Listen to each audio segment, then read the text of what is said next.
Hey everyone, before we get started, make sure to like the video and leave a comment telling me where you're from and what time you're watching. That way, YouTube will keep showing you stories like this one. My name is Laura Bennett. What happened to me at Fish Lake National Forest in Utah still keeps me up at night, and I need to tell someone about it before I lose my mind completely. I rented the cabin in late September 2024. It wasn't supposed to be anything dramatic, just 3 weeks away from Portland to finish my manuscript. My editor had been patient, but after 2 missed deadlines, I needed to deliver something or kiss my advance goodbye. The cabin listing promised solitude, no cell service, and enough distance from civilization that I could actually focus. The property sat on 12 acres at the edge of Fish Lake, surrounded by aspens that were just starting to turn. The owner, a woman named Diane, met me at the gate with keys and a lengthy explanation of the septic system that I barely absorbed. She was in her 60s, weathered in that way people get when they've spent their whole lives outdoors. "You picked a good time," she said as we walked up to the cabin. "Tourist season's over. You won't see another soul out here until deer hunting starts in November." That's exactly what I wanted to hear. The cabin itself was small but well-maintained. 1 bedroom, a kitchen with a gas stove, a wood-burning fireplace, and a desk positioned in front of a large window overlooking the forest. Diane showed me where everything was: the generator, the propane tanks, the axe for splitting wood. "One thing," she said as she was leaving, "don't go walking too far into the trees after dark. Easy to get turned around, even with a flashlight. Had a guest a couple years back who wandered off and it took the search and rescue half a day to find them." I assured her I'd be careful. I'm not an idiot about these things. The first few days were exactly what I needed. I woke up early, made coffee, and wrote until my hands cramped. No internet to distract me. No phone buzzing with notifications. Just the sound of wind in the aspens and my fingers on the keyboard. By day 4, I'd written more than I had in the previous 2 months combined. I usually worked until late afternoon, then took a walk around the property before making dinner. The aspens were beautiful, their leaves flashing silver and gold in the breeze. Sometimes I'd see deer moving through the trees in the distance. Once, I spotted what I thought was a fox. On the evening of the 5th day, I saw her for the first time. I was coming back from my walk, following the dirt road that led to the cabin. The sun was getting low, sending long shadows across the ground. I was maybe 50 yards from the porch when I noticed someone standing in the trees to my left. I stopped. My first thought was that Diane had come back to check on something, but this woman was too far away to see clearly, and she didn't move or call out. She just stood there between 2 aspens, facing in my direction. "Hello," I called. No response. The woman didn't move. I felt a prickle of unease. The property was supposed to be private, and even if someone was hiking through the national forest, why would they just stand there staring? "Can I help you?" I tried again. Nothing. The woman remained motionless. I started walking toward her slowly. As I got closer, I could make out more details. She was wearing dark clothing. I couldn't tell if it was a coat or a dress. Her hair appeared to be pulled back. She was pale, very pale. When I was maybe 30 feet away, she turned and walked deeper into the trees. Not quickly, not running, just a steady walk, weaving between the aspens until the shadows swallowed her up. I stopped at the edge of the tree line and stared after her. Every rational part of my brain told me to go back to the cabin.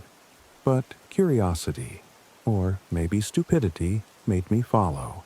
I pushed through the aspens, stepping over fallen branches and patches of undergrowth. The woman had vanished. I couldn't see her anywhere. I called out again, feeling foolish, but got no response. After a few minutes of searching, I gave up and headed back.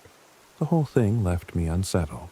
I spent the evening checking the windows and doors, making sure everything was locked. I told myself it was probably just a hiker who didn't feel like chatting. Utah has thousands of miles of public land. People wander wherever they want, but something about the way she'd stood there, perfectly still, watching me. I didn't sleep well that night. The next morning, I convinced myself I'd overreacted. I made coffee, sat down at my desk, and got back to work. The manuscript was finally coming together.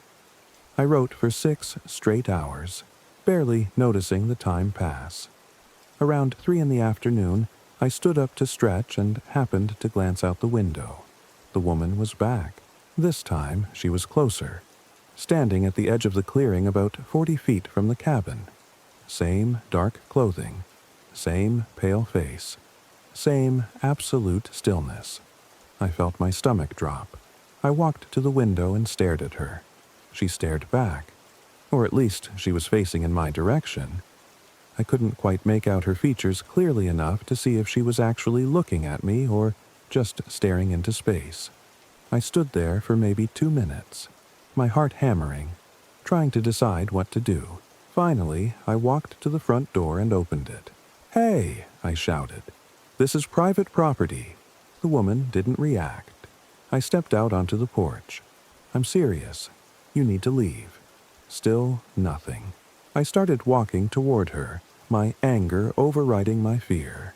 "I don't know what your problem is, but—" She turned and walked into the trees again. Same measured pace as before. Not hurrying, not looking back. I followed her to the tree line but stopped there, watching her fade into the shadows. This time, I didn't try to pursue her. Something about the whole situation felt wrong in a way I couldn't articulate. I went back inside and locked the door. The rest of the day, I couldn't focus on writing.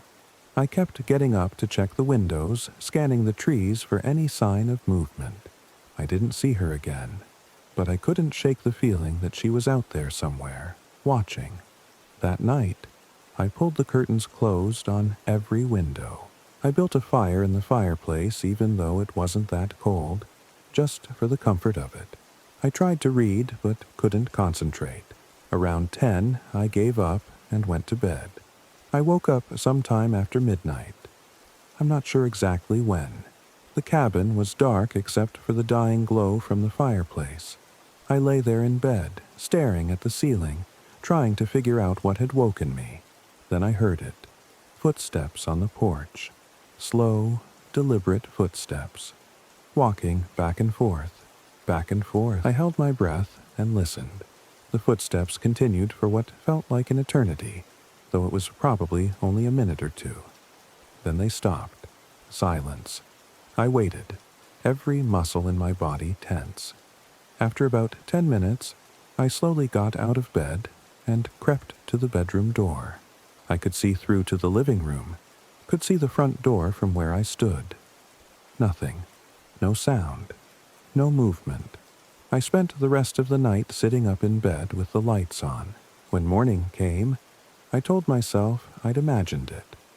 Deer sometimes walked onto the porch. Diane had mentioned that. Or maybe it was a raccoon. The cabin was surrounded by wildlife. Of course, I'd hear things at night. But when I went outside to get wood for the stove, I saw them. Muddy footprints on the porch. Human footprints. Small feet like a woman's shoe. They started at the porch steps, walked the length of the porch, turned around, and walked back, over and over. The same path, at least a dozen times. Then they stopped at the window next to the front door, the window that looked into the living room. I stared at those footprints for a long time. My hands were shaking. I wanted to pack up my car and leave right then, but something stopped me. Maybe pride, maybe stubbornness, maybe just the desperate need to finish my manuscript and salvage my career. I cleaned off the footprints with a bucket of water and went back inside. The next few days were quiet. I didn't see the woman again. I heard things at night, branches snapping, wind in the trees, animals moving around, but nothing that sounded like footsteps. I started to relax again.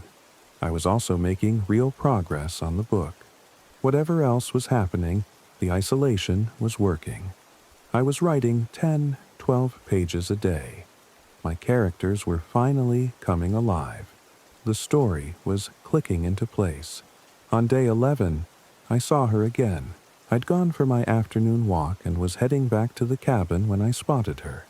This time, she was standing much closer, maybe 20 feet from the porch, right out in the open where there was no way I could miss her. I stopped dead. We stared at each other across the clearing. Now that she was closer, I could see her more clearly. She was youngish, maybe 30s or early 40s. Dark hair pulled back in a ponytail.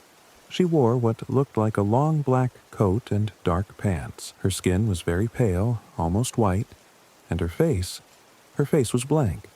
That's the only way I can describe it. No expression at all. Not angry, not curious, not anything. Just blank. "Who are you?" I called out. She didn't answer. "What do you want?" "Nothing." We stood there for maybe 30 seconds, though it felt much longer. Then, without any warning, she smiled. It wasn't a friendly smile. It wasn't a threatening smile. It was just wrong. Too wide. Too fixed. Like someone who'd forgotten how smiling was supposed to work and was approximating it from memory. I felt ice water run down my spine. She held the smile for another few seconds, then turned and walked away. Not into the trees this time. She walked down the dirt road, the same road I'd driven in on, heading away from the cabin. I watched her until she disappeared around a bend. I went inside and locked the door. That was when I started to seriously consider leaving. This was beyond weird hiker behavior. This was something else entirely. But I was so close to finishing the manuscript. 2 more weeks, maybe less if I pushed hard. And besides, what would I tell Diane? That I was being stalked by a woman who hadn't actually done anything threatening, who probably hadn't even trespassed, given that she'd been standing on the road, which technically wasn't private property. I talked myself into staying. I regret that now. The next time I saw her, she was closer. It was late afternoon, and I was making dinner. I'd put water on to boil for pasta and was chopping vegetables when I happened to glance out the kitchen window. She was standing about 10 feet from the window, looking in, watching me. I dropped the knife. It clattered on the counter. We stared at each other through the glass. She had that same blank expression, that same too pale skin. She didn't move, didn't blink, just watched. I don't know how long we stayed like that. It felt like forever. Finally, I forced myself to move. I walked to the window and pulled the curtain shut. My hands were trembling so badly I could barely grip the fabric. I heard her footsteps on the porch again that night. The same slow, measured walking, back and forth. But this time she didn't just walk. She stopped at each window, and I could hear her pressing against the glass. Not knocking, not trying to break in, just pressing, breathing. I sat in the bedroom with my back against the wall and my phone in my hand, uselessly searching for a signal I knew I wouldn't find. The nearest town with cell service was 40 minutes away. I could drive there. I should drive there. But I didn't. When morning came and I checked the porch, there were no footprints this time. Nothing to prove she'd been there. I started wondering if I was losing my mind.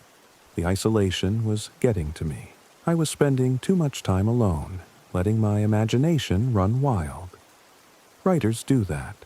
We're good at creating horror where none exists. I tried to work that day but couldn't focus. Around noon, I gave up and decided to drive into town. I needed to see other people, hear other voices, confirm that I was still connected to the real world. I grabbed my keys and walked out to where I'd parked my car, about 20 yards from the cabin. All 4 tires were flat. Not punctured, not slashed, just flat, like someone had let all the air out while I was sleeping. I stood there staring at them, my mind refusing to process what I was seeing. Then I heard footsteps behind me. I spun around. She was standing at the edge of the clearing, watching me. "What do you want?" I screamed at her. "What the fuck do you want?"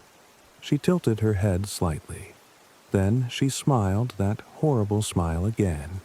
And then, and this is the part that still makes my blood run cold, she spoke. "To help you," she said. Her voice was flat, emotionless. "I'm here to help you." "I don't need your help," I said. My voice was shaking. "Leave me alone." "But you do," she said. "You need so much help, Laura." Hearing her say my name made my legs go weak. "How do you know my name?" She didn't answer. She just kept smiling, that awful smile. "Who are you?" I asked. "I'm Laura," she said. I felt something break inside my chest. "No, you're not. I'm Laura Bennett," she said. "I came here to write, to finish my book. I've been here for 11 days. "Stop it. I'm Laura Bennett," she repeated. "I'm 34 years old. I live in Portland. I'm divorced. No children. My last book didn't sell well. My editor is losing patience. I needed to get away. I needed to focus." Every word was true. Every detail was correct. But hearing them come out of her mouth, in that flat, dead voice, "You're not real," I said. "You're not real." She took a step closer. "I'm the only real thing here." I ran. I don't remember making the decision to run. I just found myself sprinting back to the cabin, slamming the door behind me, locking it. I dragged the kitchen table in front of the door. I closed every curtain, locked every window. Then I sat on the floor and tried to breathe. Hours passed. The sun set. Darkness fell. I didn't turn on any lights. I just sat there in the dark, listening. Around midnight, I heard her on the porch again, walking, back and forth, back and forth. Then she spoke. Her voice was muffled by the door, but I could hear her clearly enough. "I know you're scared," she said. "I understand. I'm scared too. But you don't need to be. I'm not here to hurt you. I'm here to help you." I didn't respond. "You're tired, Laura. So tired. You've been fighting for so long. Fighting to write. Fighting to be good enough. Fighting to prove yourself. Don't you want to rest? Go away," I whispered. "I can't," she said. "Because I'm you. The you that you're trying so hard not to become. The you that gave up. That stopped fighting. That let go. That's not true, isn't it? Look at yourself, hiding in a cabin in the middle of nowhere, running away from your life, from your failures, from everything that's too hard to face. I'm working. I'm writing. Are you? Or are you just procrastinating in a different location?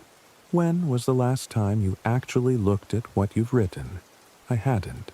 I realized that suddenly. I'd been typing for days, watching the word count climb, but I hadn't actually read any of it. I'd been so focused on finishing, on hitting my page goals, that I hadn't stopped to check if any of it made sense. I pulled out my laptop with shaking hands and opened my manuscript file. The pages were full of the same sentence, repeated over and over again. "She's standing in the trees watching me." Thousands of times. Page after page after page. "She's standing in the trees watching me." I slammed the laptop shut. "You see?" Her voice came through the door. "You know. You've always known. This isn't helping. This isn't working. You're not getting better. You're getting worse. Stop it. Let me in, Laura. Let me help you. Let me show you what comes next." "No, you don't have a choice. I'm already here. I've always been here. Every time you look in a mirror. Every time you catch your reflection in a window. That moment of not recognizing yourself. That's me. That's the you that you're trying to deny." I covered my ears. It didn't help. I could still hear her. I'm the you that looks in the mirror and sees nothing worth saving, she continued. I'm the you that knows this isn't going to work out. That knows you're not good enough. That knows you're wasting your time. I'm calling for help, I said. I grabbed my phone even though I knew it was useless. I'm calling the police. With what? You have no signal. You have no car. You have nothing. You have no one. That's why you came here, remember? Because you have nothing left. She was right. I realized that with horrible clarity. I had nothing. My marriage had fallen apart. My career was circling the drain. I'd burned bridges with most of my friends through my own self-absorption and bitterness. I'd come here because I had nowhere else to go and nothing else to try. Let me in, she said again. Let me help you finish this. I don't know how long I sat there. Hours, maybe. The voice eventually stopped, but I could still hear footsteps on the porch. Walking, walking, walking. When dawn finally came, I gathered what little courage I had left and opened the door. She was standing on the porch, facing away from me, looking out at the forest. I'm leaving, I said. My voice cracked. I don't care about the tires. I'll walk if I have to. She turned to look at me. In the morning light, I could see her face more clearly than ever before. She looked exactly like me. Same eyes, same nose, same mouth, same everything. Except for the expression. She looked hollow, empty, like someone had scooped out everything inside and left only the shell. You can try, she said, but you'll come back. You always come back. What do you mean? This is where you end up, Laura. This is where all the running and hiding leads, this cabin, this forest, this moment. You can leave 1,000 times, and you'll always end up back here. You're crazy. No, she said. I'm aware. There's a difference. She walked past me into the cabin. I was too stunned to stop her. She sat down at my desk and looked at my laptop. You need to finish your book, she said. That's why you came here, so finish it. I can't. You can. I'll help you. That's what I'm here for. She opened my laptop and started typing. I watched from the doorway, unable to move. Her fingers flew across the keys, words appearing on the screen faster than seemed possible. After a few minutes, she stopped and looked at me. Come see, she said. I walked over slowly. On the screen was a new document, a story, written in my style, with my voice, but somehow better than anything I'd written before. It was good. It was really good. See, she said, I can help you. We can finish this together. How? By accepting what you are, what we are, by stopping the pretense. You don't need to run anymore. You don't need to fight. Just let go. Let me in. We can do this together. I stared at the screen. The words pulled at something deep inside me. A longing, a desire to give up, to stop trying so hard, to just let someone else take over. What happens if I say yes? I asked. You finish your book, you go home, you get your life back. Everything goes back to normal. And you? She smiled. Not the horrible smile from before. A real smile. Sad and tired and knowing. I stay here, she said, waiting for the next time you need me. I should have said no. I should have run. I should have done anything except what I did. But I was so tired. So incredibly tired. Okay, I whispered. She stood up and walked toward me. When she was inches away, she reached out and touched my face. Her hand was cold. Thank you, she said. Then she stepped forward, and I felt her merge with me. It wasn't painful. It was almost a relief. Like setting down a heavy weight I'd been carrying for years. I blinked. I was standing at the desk. My laptop was open. I was typing. The words were flowing. Better than ever before. Better than I'd ever imagined I could write. I worked for the next 3 days without stopping. I barely ate. Barely slept. But the book was coming together. It was beautiful. It was everything I'd wanted it to be. When I finally typed the last sentence, I sat back and looked at what I'd created. 200,000 words. A complete novel. The best thing I'd ever written. I packed my things. I changed the flat tires. They weren't actually flat when I checked, which didn't make sense, but I didn't question it. I drove away from the cabin without looking back. The drive home took 6 hours. When I pulled into my apartment parking lot in Portland, I felt lighter than I had in years. I sent the manuscript to my editor that night. She called me the next day, breathless with excitement. It was brilliant, she said. It was going to be huge. She'd already set up meetings with marketing. This was the book that would make my career. Everything went back to normal. Better than normal. The book sold. Reviews were incredible.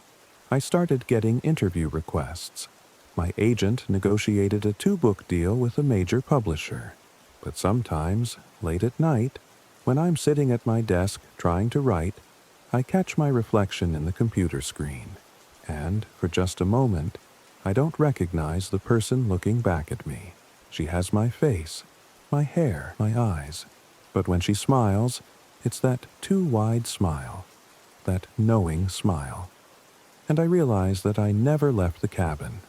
Not really. I'm still there, standing in the trees, watching, waiting. The woman sitting here, writing this, finishing this sentence, she's not me. She's what I left behind. She's the hollow thing that took my place. And sometimes, on quiet nights, when I look in the bathroom mirror, I see myself standing in the doorway behind my reflection. The real me. Still in that cabin. Still at that desk. Still typing the same sentence over and over again. She's standing in the trees watching me. I'm still there. I never left. And neither will you. Story 2. My name is Jacob Reed. I'm writing this from a hospital room in Kalispell, Montana, 3 weeks after what happened at Flathead Lake. The doctors say I'm suffering from severe dehydration, hypothermia, and what they're calling acute stress disorder. They don't understand. They weren't there. They didn't hear the whispers. I need to write this down while I still remember it clearly. Already, some of the details are starting to blur at the edges, like my brain is trying to protect me from what we experienced. But I can't let myself forget. Someone needs to know what's out there, near the Flathead National Forest, at that RV campground off Highway 35. We left Seattle on August 14, 2024. Me, my wife Amanda, and our 2 friends, Derek and his girlfriend Chloe. Derek and I had been college roommates, and even though we'd both settled into the 9-to-5 grind after graduation, we tried to take one big trip together each year. This time, Derek suggested Montana. He'd been there once as a kid and remembered how peaceful it was. Peaceful feels like a cruel joke now. We rented a 30-foot RV from a place in Seattle. Amanda had never been camping in anything bigger than a tent, and she was excited about having an actual bathroom and kitchen. The plan was simple. Drive to Flathead Lake, spend 5 days at a campground Derek had found online, do some hiking, maybe rent a boat. Nothing complicated. The drive took about 9 hours. We stopped in Spokane for lunch and made it to the campground around 6 in the evening. The place was called Whispering Pines RV Park, which should have been our first warning, but at the time it just seemed like a typical outdoorsy name. It sat on a small peninsula jutting into the lake, surrounded by dense forest on 3 sides. The woman who checked us in was probably in her 60s, with gray hair pulled back in a tight bun. Her name tag said Diane. She barely looked at us as she processed our reservation, just slid a map of the campground across the counter and circled our spot in red marker. Spot 47, she said. All the way at the end of the North Loop. You'll have plenty of privacy. Perfect, Derek said. We were hoping for something quiet. Diane's hand paused for just a second before she finished circling the spot. When she looked up, her expression hadn't changed, but something about her eyes seemed different. Harder, maybe. You'll get quiet, she said. Just remember, if you hear anything strange at night, stay inside your RV. Don't go looking. Amanda laughed nervously. Strange like what? Bears? Sure, Diane said, though her tone suggested she meant something else entirely. Bears. We drove through the campground slowly, following the winding road past rows of RVs and fifth wheels. Most of the spots closer to the main building were occupied. Families with kids, retirees with expensive rigs, the usual camping crowd. But as we got further from the office, the sites became more spread out and less populated. By the time we reached the North Loop, we hadn't seen another camper in at least 5 minutes. Spot 47 was isolated. The nearest occupied site was probably a quarter-mile back, and beyond our spot, the road simply ended at a turnaround. The lake was visible through the trees about 50 yards away, and behind us, the forest pressed in close. This is perfect, Derek said as he guided the RV into the spot. Look at this view. He wasn't wrong. The evening sun was turning the lake orange and gold, and the mountains on the far shore looked almost purple in the fading light.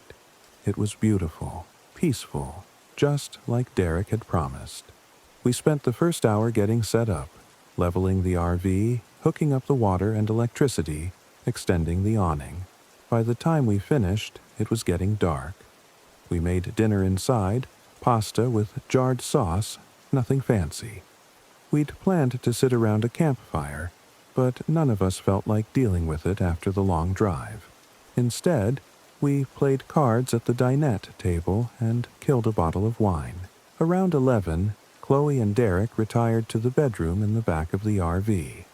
Amanda and I converted the dinette and couch into beds. It wasn't the most comfortable setup, but we'd manage for a few nights. I was almost asleep when I heard it for the first time. At first, I thought it was wind in the trees, just a low murmuring sound. But as I lay there listening, I realized it had a rhythm to it, almost like speech. I sat up quietly, trying not to wake Amanda, and listened harder. The sound was coming from outside, somewhere in the trees behind the RV. It was definitely voices, multiple voices, but I couldn't make out any words. The language was wrong somehow. The syllables all harsh and guttural, nothing like English or any other language I'd heard before. I checked my phone. 2:06 a.m. Way too late for other campers to be wandering around. The whispering continued for maybe 5 minutes, never getting louder or closer, just maintaining that same Then low, it constant stopped abruptly, mid-word, like someone had flipped a switch. I stayed awake for another hour, listening for it to start again, but the forest remained silent. Eventually, I convinced myself I'd been half asleep and imagined it. I didn't mention it to Amanda in the morning. Day 2 started normally. We had breakfast outside under the awning, coffee and instant oatmeal, then drove into Polson, the nearest town, to stock up on supplies. Amanda wanted to find a place that rented kayaks. Derek needed to buy a new water bottle because he'd somehow left his at home. The town was small but touristy, the kind of place where every other building is either a restaurant or a shop selling Montana-themed merchandise. We found a rental place and reserved 2 kayaks for the next day, then grabbed lunch at a diner that seemed popular with locals. Our waitress was a younger woman, maybe mid-20s, with a Montana State University sweatshirt. When she brought our food, Derek asked her if she knew any good hiking trails nearby. "Depends what you're looking for," she said. "There's a bunch of trails in the forest, but honestly, I'd stick to the lake. Better views, less." She trailed off, searching for a word. "Less what?" Amanda asked. "Just less," the waitress said finally. The forest gets pretty dense back there, easy to get turned around. After lunch, we drove back to the campground and spent the afternoon by the lake. The water was cold but clear, and we swam until our lips turned blue. Later, we tried fishing from the shore with some gear Derek had brought, but none of us knew what we were doing and didn't catch anything. Dinner was hot dogs and chips, eaten around a campfire as the sun set. This was what we'd come for. Just sitting around talking and laughing. No work emails, no responsibilities. For a few hours, everything felt perfect. Derek told stories about his job at an architecture firm, exaggerating the incompetence of his boss until we were all in tears laughing. Chloe talked about the yoga studio she was trying to open. Amanda and I made plans for renovating our kitchen when we got home. Around 10, Chloe yawned and announced she was going to bed. Derek followed her a few minutes later. Amanda and I stayed up, finishing the last of the beer and watching the fire die down to embers. "This was a good idea," Amanda said, leaning against my shoulder. "We should do this more often." "Yeah," I agreed. "It's nice to unplug for a while." We went inside around 11. I was tired enough that I fell asleep almost immediately. I woke to the whispers at 2:06 a.m. exactly. I know because the first thing I did was check my phone. This time they were louder, more insistent, and they weren't just behind the RV. They surrounded us, coming from all directions. I could hear them moving through the trees, multiple voices speaking in that same incomprehensible language. Amanda was awake too. I could tell by her breathing. "Jacob," she whispered. "Do you hear that?" "Yeah." "What is it?" "I don't know. Other campers maybe. That's not English." She was right, of course, but I didn't want to admit it. Could be foreign tourists. This is a popular area. We lay there in the dark, listening. The voices seemed to circle the RV, never getting closer but never moving away either. Every so often, I'd hear what sounded like footsteps in the dried pine needles, but they were too light, too irregular to be human footsteps. Then Amanda grabbed my arm. "The window," she hissed. I looked at the small window above our makeshift bed. A shadow passed across it, blocking out the faint starlight. Then another shadow. Then several more, moving past in a steady stream. My heart was hammering now. I wanted to get up and look, to see what was out there. But I remembered what Diane had said. If you hear anything strange at night, stay inside your RV. Don't go looking. The whispers continued for 20 minutes this time before stopping with that same abrupt cutoff. The shadows stopped moving past the window. The forest went silent. We didn't sleep the rest of that night. In the morning, I went outside to inspect the area around the RV. The ground was covered in pine needles and dried leaves. Too much debris to show clear footprints. But I walked a wide circle anyway, looking for any sign of who, or what, had been out there. I found nothing. No footprints, no disturbed vegetation, nothing out of place. It was like whatever we'd heard had left no trace. Derek and Chloe emerged from the back bedroom around 8. They looked well-rested and happy. "You guys sleep okay?" Derek asked, stretching. I glanced at Amanda. She shook her head slightly. "Fine," I said. "You, like a rock. Best sleep I've had in months." So they hadn't heard it. The bedroom was at the far end of the RV, and Derek had mentioned he always slept with earplugs because Chloe snored. That explained it, but it also meant Amanda and I were on our own. We'd planned to take the kayaks out that morning, but Amanda pulled me aside after breakfast. "I want to leave," she said quietly. "Something's wrong here. We heard some weird sounds. That's all." "That wasn't just sounds, Jacob. There was something out there. Multiple somethings. Probably just animals. Or other campers screwing around. You don't believe that." She was right. I didn't. But I also didn't want to be the one to ruin everyone's trip because we'd gotten spooked in the middle of the night. Let's give it another day, I said. If we hear it again tonight, we'll talk to Derek and Chloe tomorrow. Fair? Amanda didn't look happy, but she agreed. We picked up the kayaks and spent most of the day on the lake. The water was calm, the weather was perfect, and being out in the open sunshine made the previous night seem less threatening.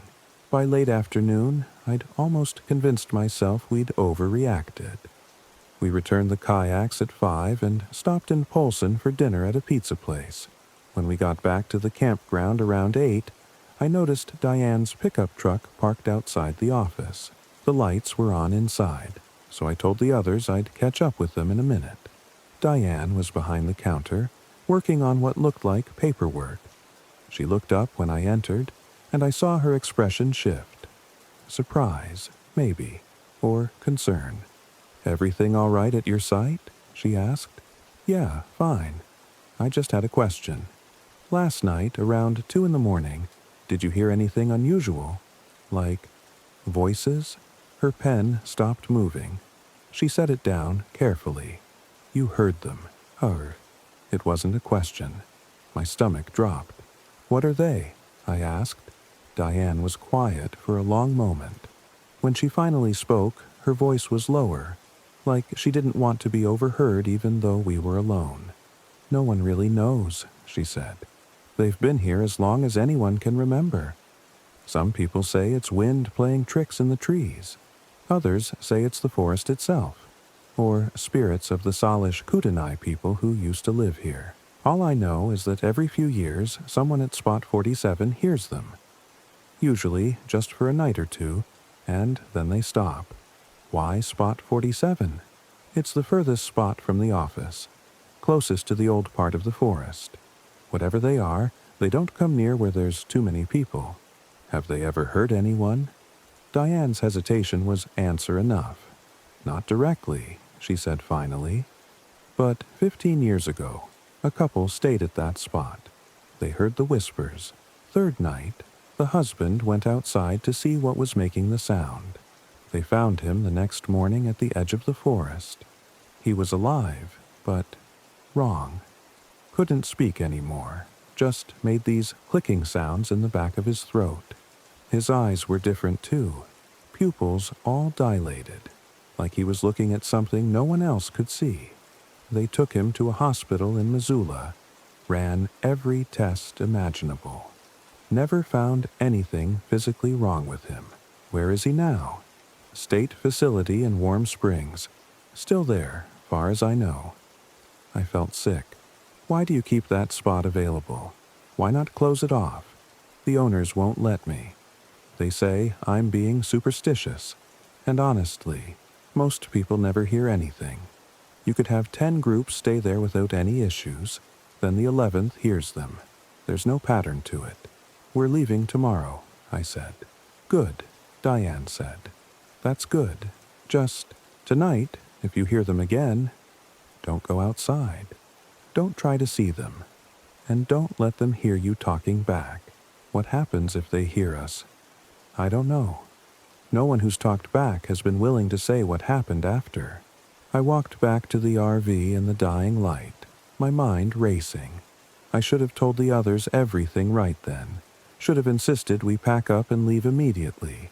But when I got back, Derek had the grill going, and Chloe was inside making margaritas, and they both looked so happy. I convinced myself we could make it through one more night. We'd leave first thing in the morning. Amanda could tell something was wrong the moment she saw my face. I shook my head slightly, indicating we'd talk later, and she understood. We ate dinner outside. Grilled chicken and a salad Chloe had thrown together. Derek had brought a Bluetooth speaker and was playing music from his phone. Classic rock that echoed across the empty campsites around us. We were probably being too loud for a campground, but there was no one nearby to complain. Around 10, Derek announced he was beat and going to bed. Chloe went with him. Amanda and I cleaned up dinner, moving in silence. Once we were sure Derek and Chloe were asleep, We went outside and sat in the camping chairs, speaking in low voices. I told her everything Diane had said. Amanda listened without interrupting, her face growing paler. "We need to wake them up and leave right now," she said when I finished. "It's almost midnight. We've been drinking. I'm not driving this thing in the dark. Then we all sleep in the truck. Amanda, we can't all fit in the truck. And besides, Diane said they don't hurt people directly. If we just stay inside, that man ended up in a mental institution, Jacob, because he went outside. We won't go outside. No matter what we hear, we stay in the RV until sunrise, then we leave. 6 hours. We can do this." Amanda looked like she wanted to argue more, but she finally nodded. We went inside, locked the door, and closed all the curtains. I checked my phone. 11:47 p.m. The whispers started at 2:06 a.m. exactly. This time they were so loud I sat bolt upright, thinking someone was standing right outside the RV. Amanda was already awake, sitting up with her arms wrapped around her knees. The voices surrounded us completely. Dozens of them, maybe more. They spoke in that same harsh, guttural language, but tonight there was something different about it. Tonight, the whispers had a rhythm, like a chant or an invocation, and they were getting closer. I heard footsteps on the RV's stairs, soft, padding footsteps. Then something scratched at the door, not knocking, just scratching, like nails dragging across metal. Amanda grabbed my hand. Her palm was slick. The scratching stopped. For about 30 seconds, there was complete silence.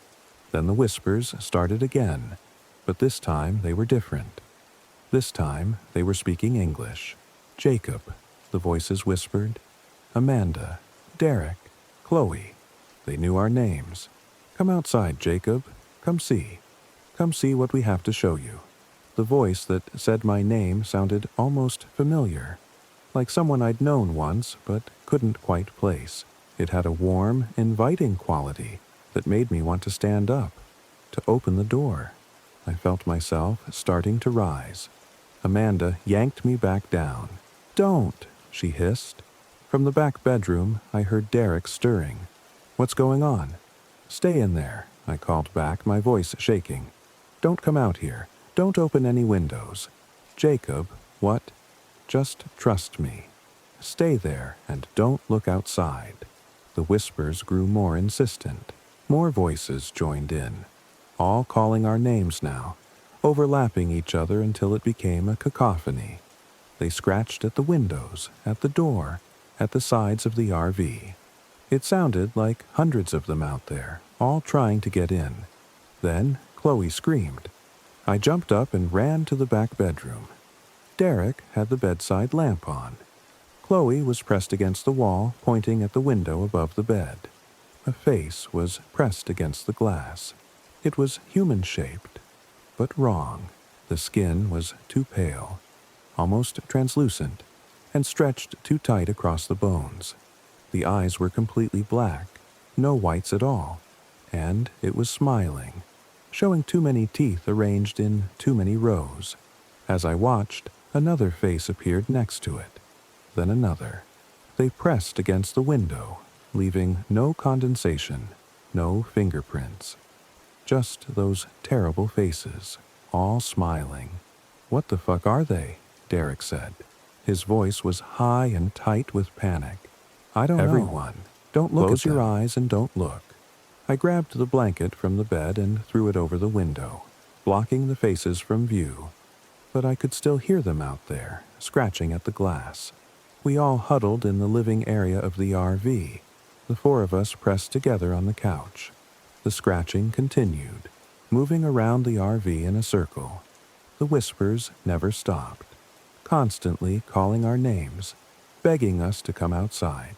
At some point, I don't know exactly when, the scratching changed. It became more rhythmic, more deliberate. They were trying to pry the door open. I heard metal groan. The door frame was bending. "They're going to get in," Chloe sobbed. I looked around desperately for anything we could use as a weapon. The kitchen knives were in a drawer 10 feet away. Derek had some tools in the storage compartment outside, but that would mean opening the door. The door frame groaned again. I could see it bowing inward now. "The truck," I said. "We get in the truck and drive. Now." "They're right outside," Amanda said. "I know, but they want us to come to them. Maybe if we move fast enough." The door frame splintered. Not much, just a small crack, but it was enough to show that whatever was out there was strong enough to get through eventually. "Now," I said. "Everybody move." I grabbed the keys from the counter. The truck was parked right next to the RV, maybe 15 feet away. We could make it. We had to make it. I counted down from 3. On 1, I threw open the RV door and we ran. The whispers became screams. They came out of the forest, dozens of them. Those pale figures with their wrong faces and too many teeth. They moved wrong, too, their joints bending in directions that shouldn't be possible. Their movements too fast and too jerky. We ran for the truck. I had the key fob in my hand, mashing the unlock button. The lights flashed. 10 feet. 5 feet. One of the creatures grabbed Chloe's arm.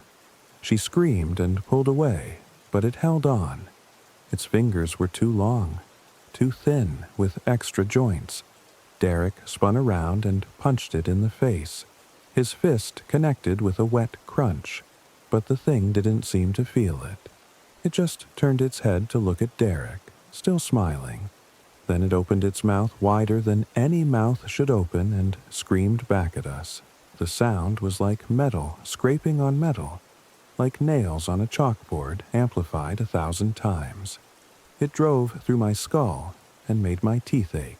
All 4 of us stumbled, hands over our ears. More of them emerged from the trees surrounding us. We were 5 feet from the truck, but we couldn't move. That scream had paralyzed us. One of them stepped forward. This one was taller than the others, its limbs even more distorted. When it spoke, its voice came from everywhere at once. "Why do you run? We only want to talk. We have so much to tell you, so much to show you. Stay away from us." I managed to choke out. The tall one tilted its head, and I heard its neck vertebrae crack. "You came to our home. You slept in our forest. Don't you want to know what we are? Don't you want to understand?" "No," Amanda said. "We just want to leave. But it's too late for that now. You've heard us. You've spoken to us. You're part of us now. You'll always hear us." Jacob Reed, Amanda Reed, Derek Chen, Chloe Martinez. "Even when you leave this place, you'll hear us whispering in the quiet moments. You'll see us in the shadows. You'll know we're there." The creature that was holding Chloe let go.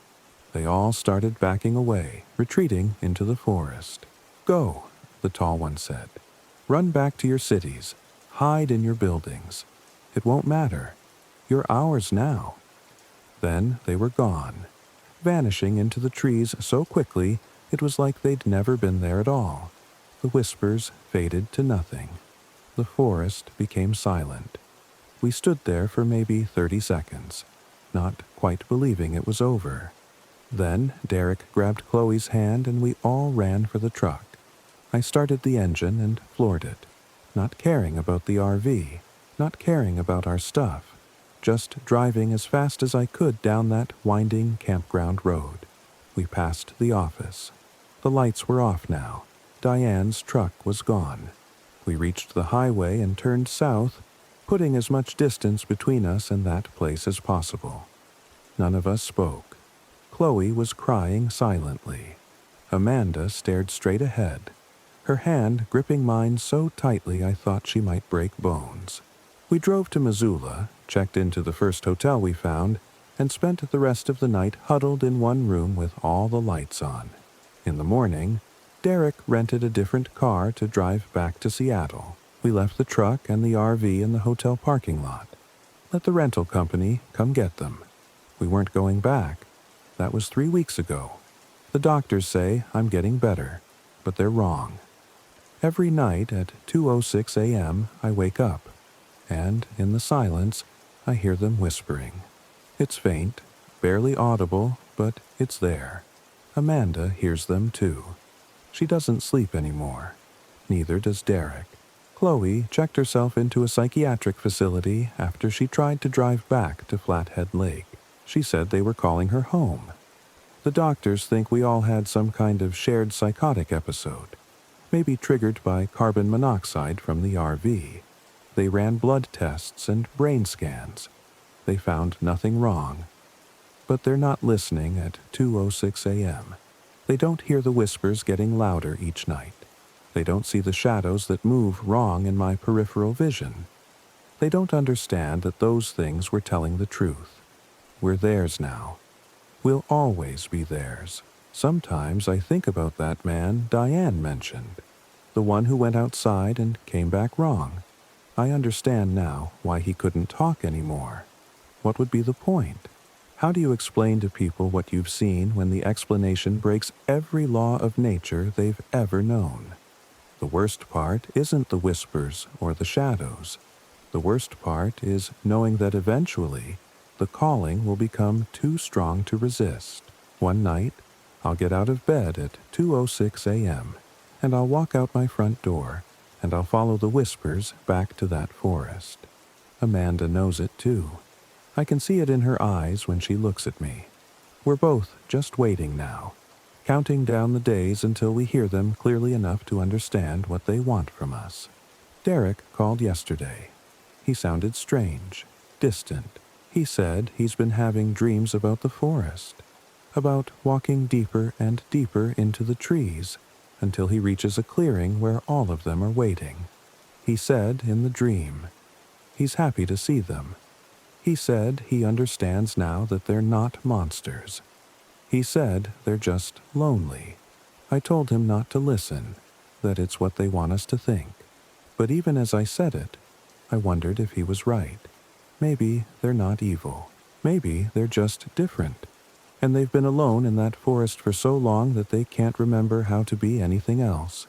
Maybe that's what happened to the man in Warm Springs. Maybe he didn't come back broken. Maybe he came back knowing something we're not meant to know, and his mind couldn't reconcile it with everything else he thought was true. I'm writing this because I know I don't have much time left. Tonight, the whispers will be louder than they've ever been. Tonight, they'll call my name, and I'll recognize the voice. It'll sound like someone I love, someone I trust, and I'm afraid I'll answer. If you're reading this, if you ever find yourself at Whispering Pines RV Park, don't stay at Spot 47. Don't stay anywhere near it. Don't go at all if you can help it. But if you do, and if you hear whispers in a language you don't understand, remember what Diane said. Stay inside. Don't go looking. Don't try to see them.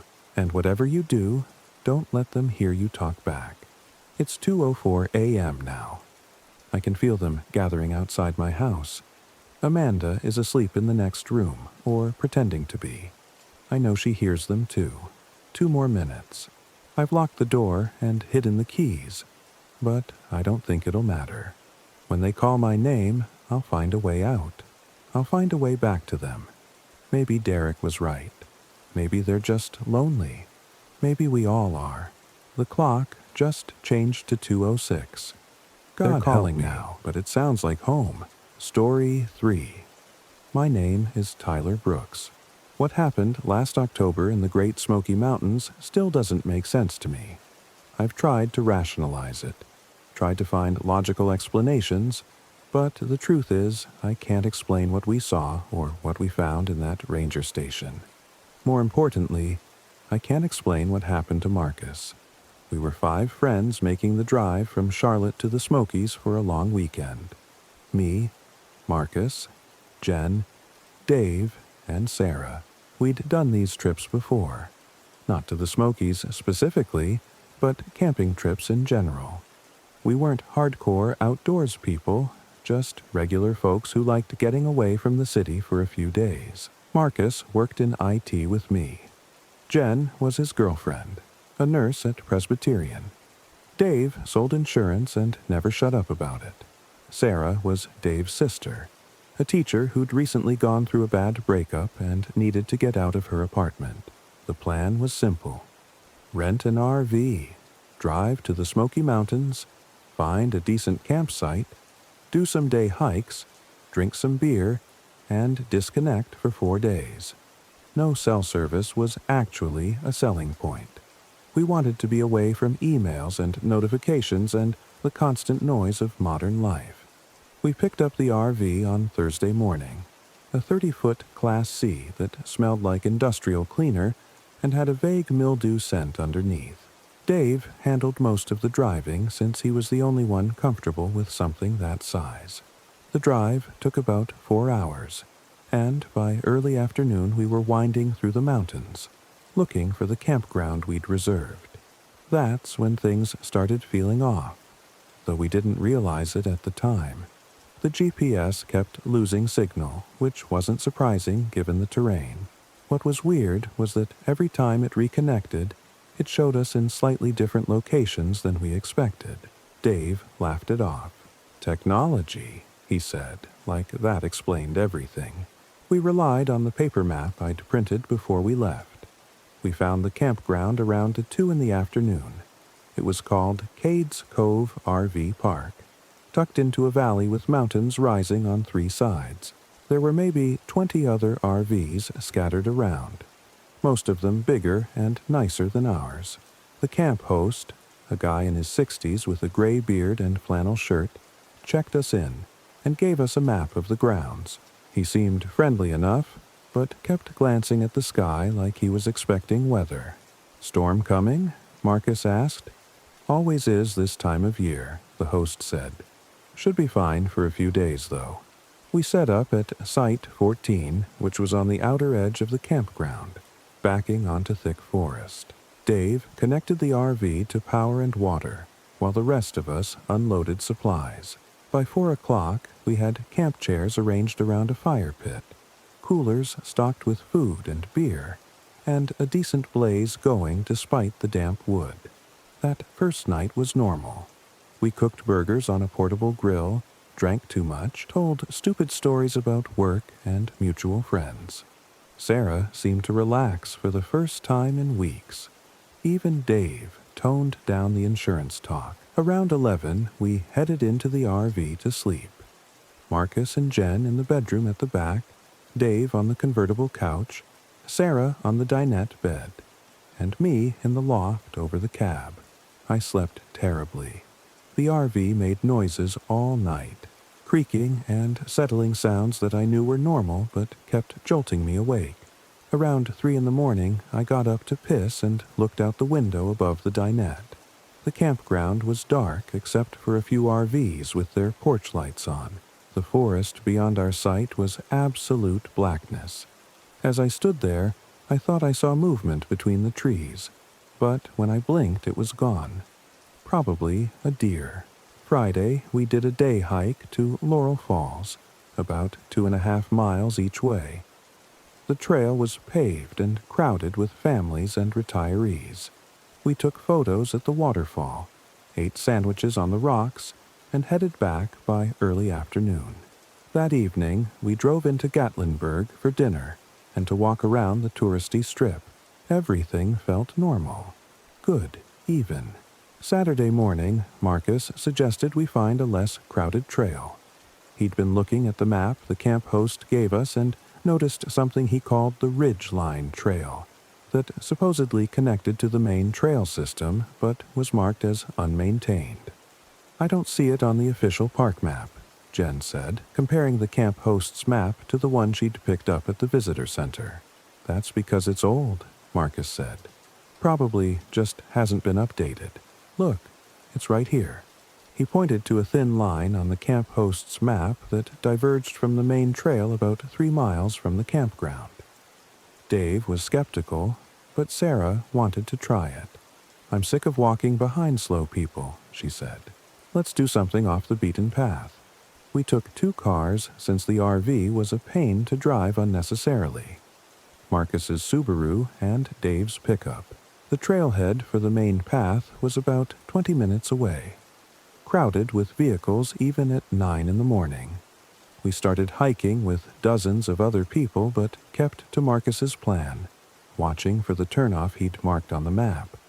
We found it about an hour in, or at least Marcus insisted we did. There was no sign, just a narrow gap between trees where the undergrowth looked slightly trampled.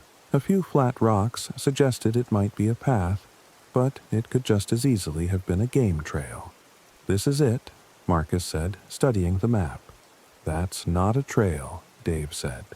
"That's just woods. It's here on the map. That map's probably from 1980. They argued for a minute while the rest of us stood around. Finally, Jen said, "Let's just check it out. If it's awful, we'll turn back." The path, if you could call it that, wound uphill through dense forest. Within 10 minutes, the main trail was out of sight and the sounds of other hikers faded completely. The forest felt darker here, the canopy thicker. We hiked in single file with Marcus leading and me taking up the rear. After about 30 minutes, we came to a clearing maybe 40 feet across. The trees formed an almost perfect circle around it, which Dave pointed out was weird. "Trees don't naturally grow like that," he said. In the center of the clearing was a structure. It was a ranger station, or had been. Single story, maybe 20 feet by 15 feet, built from logs that had weathered to gray. The roof was metal, rusted orange and brown. 2 windows flanked a wooden door, all of it looking like it hadn't been opened in years. There was no sign, no indicator of what it had been used for. "What the hell?" Sarah said. Marcus approached it slowly, still holding the map. "It's not on here." "Of course it's not on there," Dave said. "That thing's abandoned. Probably been here since the 70s. Jen walked around the perimeter, peering through the dirty windows. "Can't see anything. Too dark inside. Should we check it out?" Sarah asked. "Absolutely not," I said. Something about the building bothered me. It looked wrong sitting in that perfect clearing, too deliberately placed. And why would they build a ranger station this far off the main trail? "Come on, it's just an old building," Marcus said. He tried the door. The handle turned, but the door stuck. He put his shoulder into it and it scraped open, swollen wood scraping against the frame. The interior was dim, lit only by the dirty light coming through the windows and the open door. There was a metal desk pushed against one wall, a filing cabinet, a couple of chairs. Everything was covered in dust and what looked like animal droppings. The air smelled like rot and mildew. "This is creepy," Jen said from the doorway. She didn't go in. Marcus walked around the desk and opened a drawer. "Paperwork," he said, pulling out a folder. He flipped through it. "Incident reports from, looks like 1983. "About what?" Sarah asked. She'd stayed outside with me and Dave. "Looks like missing persons stuff. Couple of hikers didn't return from—" He squinted at the faded type. "From the Ridgeline Trail." "That's the trail we're on," Dave said. Marcus kept reading. "Says they sent search parties. Never found them. Filed as unsolved." "Put it back," I said. "This is a crime scene or something. We shouldn't be here. It's 40 years old," Marcus said. "Nobody cares." But he put the folder back. He poked around for another minute, opening drawers and looking at the maps pinned to the wall. They were old topographic maps, yellowed and curling at the edges. Someone had marked routes with red ink, trails that intersected and diverged in patterns that didn't match what I remembered from the official park map. "We should go," Jen said. "This place gives me the creeps." We left. Marcus pulled the door shut behind him, though it didn't quite close all the way. As we walked back across the clearing, I looked over my shoulder. Just for a second, I thought I saw movement in one of the windows, like someone stepping back from the glass. But when I blinked, it was just darkness. The hike back was quiet. Nobody talked much. We reached the main trail after 40 minutes and joined the stream of tourists heading back to the parking lot. Everything felt normal again, almost aggressively normal. Families with kids, retirees with walking sticks, teenagers taking selfies. The ranger station already felt like something we'd imagined. We got back to the campground around 4. The camp host was making rounds in a golf cart and stopped when he saw us. "You folks have a good hike?" he asked. "Great," Dave said. "Did the Ridgeline Trail. Found an old ranger station up there." The host's expression didn't change, but something shifted in his eyes. "Ridgeline Trail?" "Yeah, off the main path. There's an old building in a clearing." The host looked at each of us in turn. "No Ridgeline Trail in the park," he said slowly.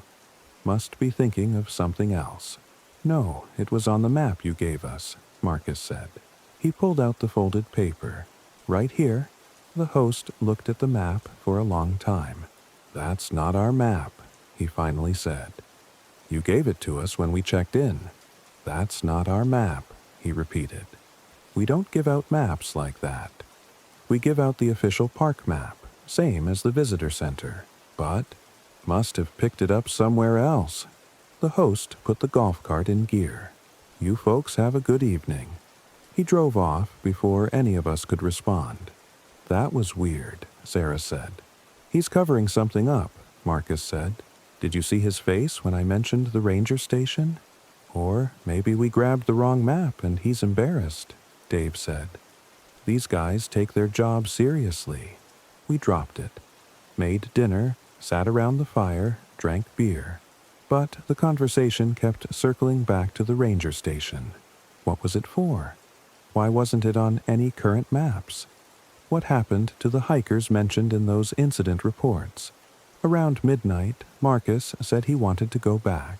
"Absolutely not," Jen said immediately. "Are you insane? I'm just saying it's weird. The whole thing is weird. That guy's reaction was weird. I want to get another look at those files." "At midnight? We could go tomorrow morning," Sarah suggested. "Early, before other hikers are out." "Why do you want to go back?" I asked. "It's just an old building." "Because something's off about it," Marcus said. "You all feel it too. Don't lie. That place shouldn't be there." The camp host acted like we'd stumbled onto something we weren't supposed to see. "I want to know what that is." We argued about it for another hour. Eventually, everyone went to bed without making a decision. I lay in the loft, staring at the ceiling. The RV made its settling noises. Outside, I could hear wind moving through the trees. Around 2 a.m, I heard the door open. I looked over the edge of the loft and saw Marcus silhouetted against the doorway, a flashlight in his hand. "Where are you going?" I whispered. He looked up at me. Even in the darkness, I could see his expression, determined, almost excited. "The ranger station. I need to see it again. It's the middle of the night. I can't sleep. I keep thinking about those files." He paused. "Come with me." "Are you insane?" "Probably. But I'm going. Come with me, or don't." He stepped out and closed the door quietly behind him. I lay there for maybe 30 seconds, then swore under my breath and climbed down as quietly as I could. I pulled on my shoes and jacket and grabbed my flashlight. Outside, Marcus was already walking toward the tree line at the back of our site. I jogged to catch up. "This is stupid," I said. "Probably." We walked into the forest. The night was overcast, no moon or stars, just complete darkness beyond our flashlight beams.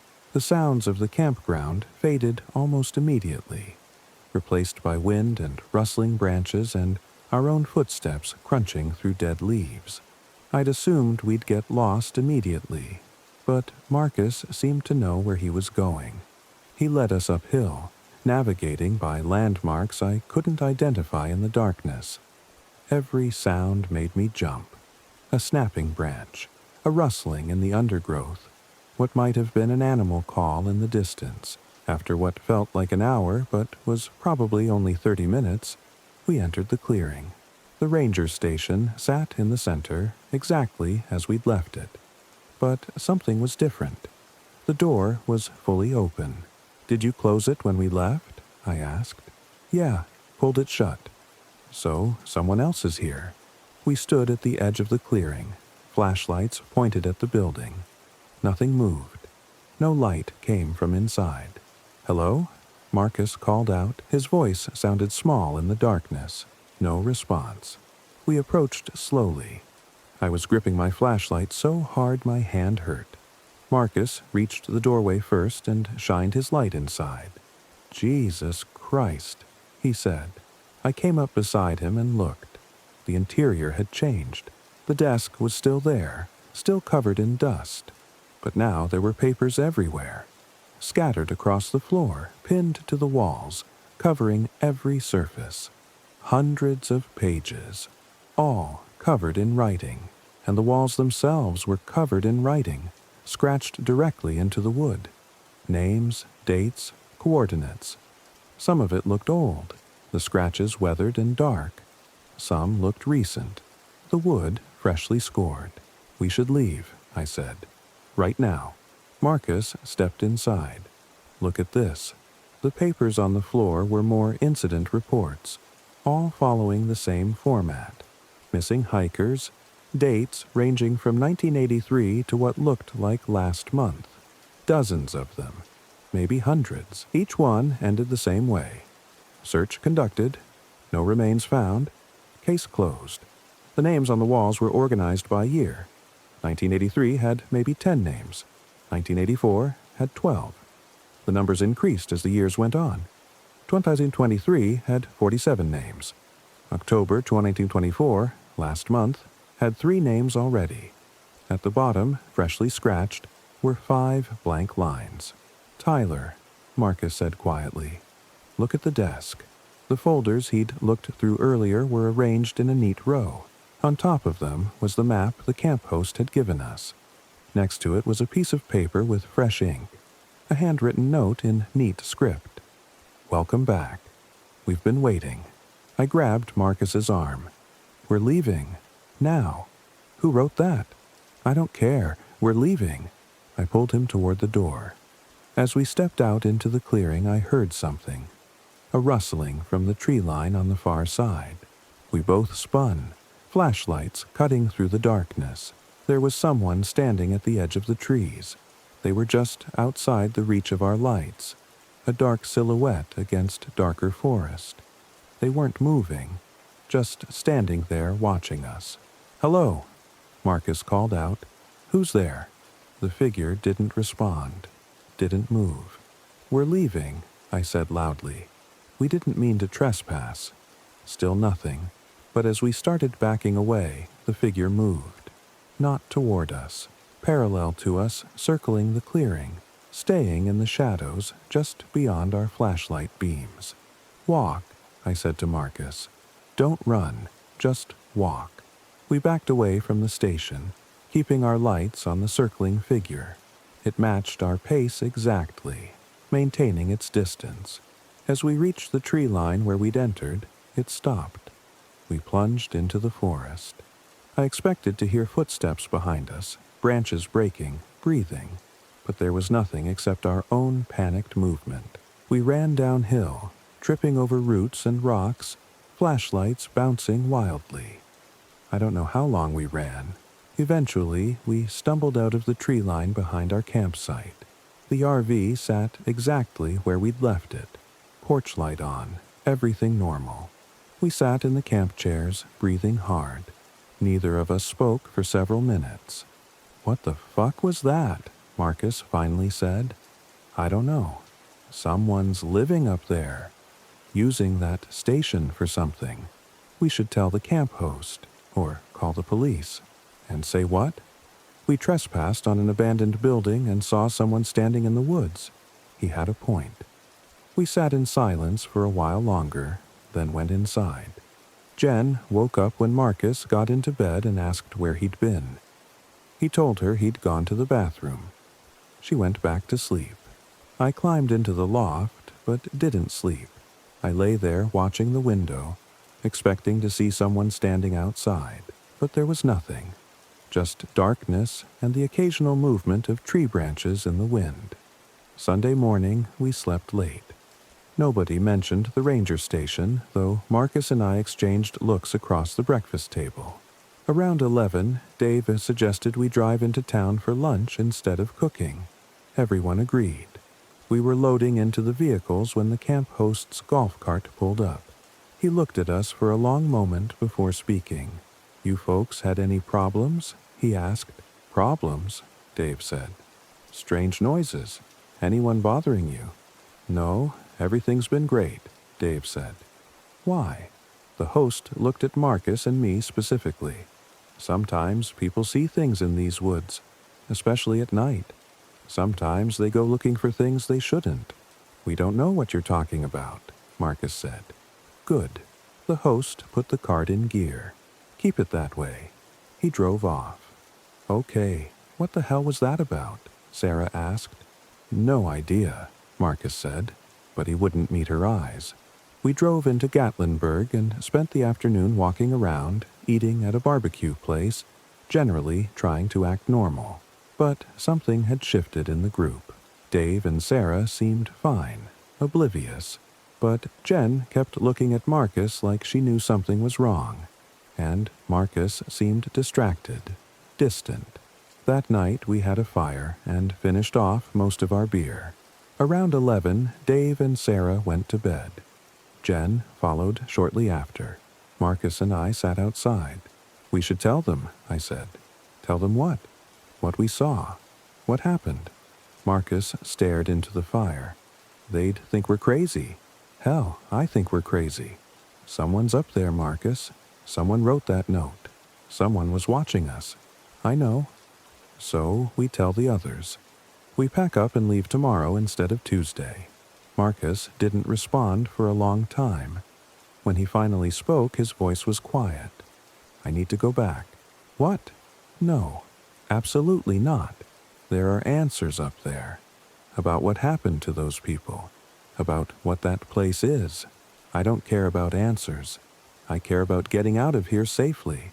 You saw the names on the wall, Tyler. Dozens of people, all missing. All from the same trail. Something's happening up there and nobody's doing anything about it. That's not our problem. Maybe it should be." We argued for another hour, going in circles. Eventually, I gave up and went inside. Marcus stayed by the fire. I watched him from the window for a while before climbing into the loft. He just sat there, staring into the flames. I woke to silence. No RV noises, no wind, nothing. According to my phone, it was 3:06 a.m. I looked out the loft window. The fire had burned down to embers. Marcus's chair was empty. I climbed down and checked the RV. Everyone was there except Marcus. His shoes were gone. His jacket was gone. Jen was asleep in their bed. "Fuck," I whispered. I pulled on my clothes and grabbed my flashlight. Stepped outside. The campground was dead silent, every RV dark. I walked to the tree line, shining my light into the forest. "Marcus," I called in a loud whisper.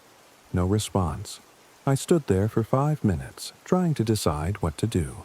Call the police? Wake the others? Go after him alone? I went back inside and woke Dave. "Marcus is gone," I said. "He went back to the ranger station."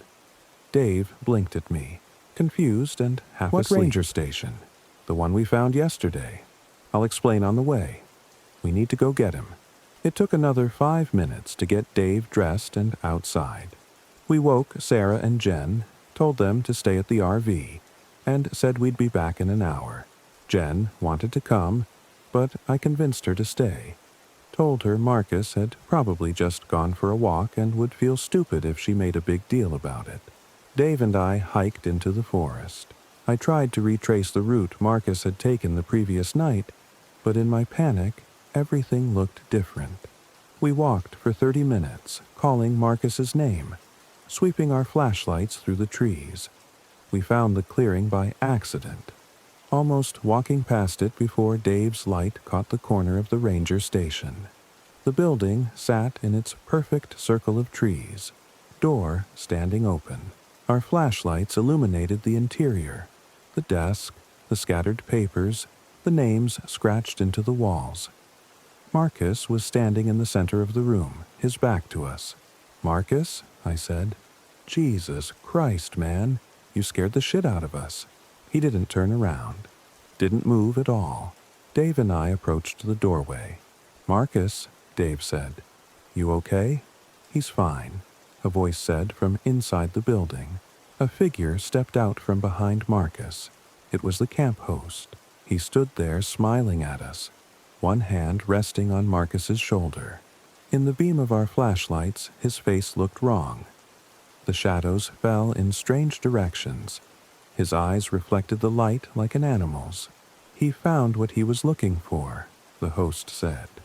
"We all do, eventually." "Get away from him," I said. My voice shook. "He came willingly. They always do. You were curious too, weren't you, Tyler? That's why you came back the first time. That's why you're here now." Marcus still hadn't moved. He stood perfectly still, arms at his sides, facing away from us. "Marcus, we're leaving," Dave said. "Right now." "He'll leave when he's ready," the host said. "When they're all ready." More figures emerged from the shadows inside the station. 5, maybe 6 people, all standing perfectly still, all facing us with the same empty expressions. Dave grabbed my arm. "Run!" We ran, crashed back through the forest, branches whipping our faces, roots trying to trip us. I heard footsteps, many footsteps, moving through the undergrowth. Not running, just walking steadily, unhurried. We burst out of the trees behind the campground and ran straight to the RV. Jen and Sarah were standing outside, worried. "Where's Marcus?" Jen demanded. "Get in the RV," I said. "Now. We need to leave." "What happened? Where is he?" "Get in the RV." Dave was already disconnecting the power and water. I ran to the cab and started the engine. Sarah pulled Jen inside and I put the RV in gear the moment Dave jumped in. We drove out of the campground too fast, the RV bouncing over speed bumps. At the entrance gate, the camp host's golf cart sat empty. The gate itself was open. "Tyler, where is Marcus?" Jen was crying now. "What happened?" "He was at the ranger station," I said.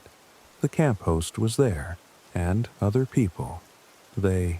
I stopped, realizing how insane it sounded. "They what?" "I don't know. Something's wrong with them, with that place." We drove through the night, following the winding mountain roads too fast, taking curves that made the RV lean and groan. None of us spoke. Sarah held Jen while she cried. Dave stared out the window. We didn't stop until we reached Gatlinburg, pulling into the parking lot of an all-night diner. Inside, under fluorescent lights with other normal people around us, we tried to figure out what to do. "We need to call the police," Sarah said. We did. An officer came to the diner and took our statements. He was professional, but I could see the skepticism in his eyes. We told him about the ranger station, the camp host, Marcus going missing. We left out the parts that sounded crazy. The names on the walls, the figures in the shadows, the way Marcus had stood there without moving. The officer said they'd send a search party at first light. He took our information and told us to get some sleep. We rented 2 motel rooms and waited. None of us slept. At 6 a.m., we drove back to the campground with the police following us. In daylight, the place looked completely normal.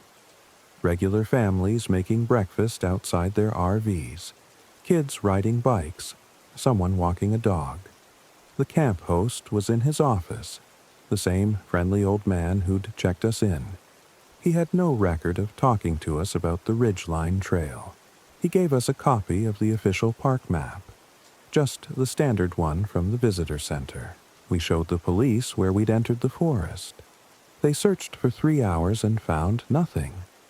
No clearing, no ranger station, no evidence anyone had been in those woods recently. They suggested Marcus might have gotten disoriented and wandered off. They'd continue searching. We drove home that afternoon. The whole trip back, Jen sat in silence, staring out the window. Sarah tried to comfort her, but there was nothing to say. The search continued for a week. They never found Marcus. No trace of him. Eventually, it was classified as a missing person case, still open, but no active investigation. The theory is he went for a hike and got lost, maybe fell, maybe succumbed to exposure. It happens in the mountains. I've tried to move on. We all have. But I think about it every day. I dream about that ranger station, about Marcus standing there in the darkness while the camp host smiled at us, about the names scratched into the walls, 40 years of missing people. I've looked for information about the Ridgeline Trail online. Nothing. No historical records. No references in old park documents. The map we used has disappeared. I've looked everywhere for it, like it never existed. Last week I got a letter.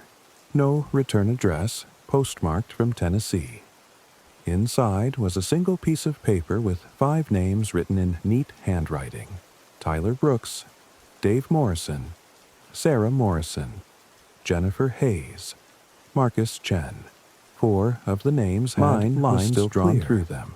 Underneath was a single sentence. We'll see you soon. I haven't told the others about the letter. What would I say?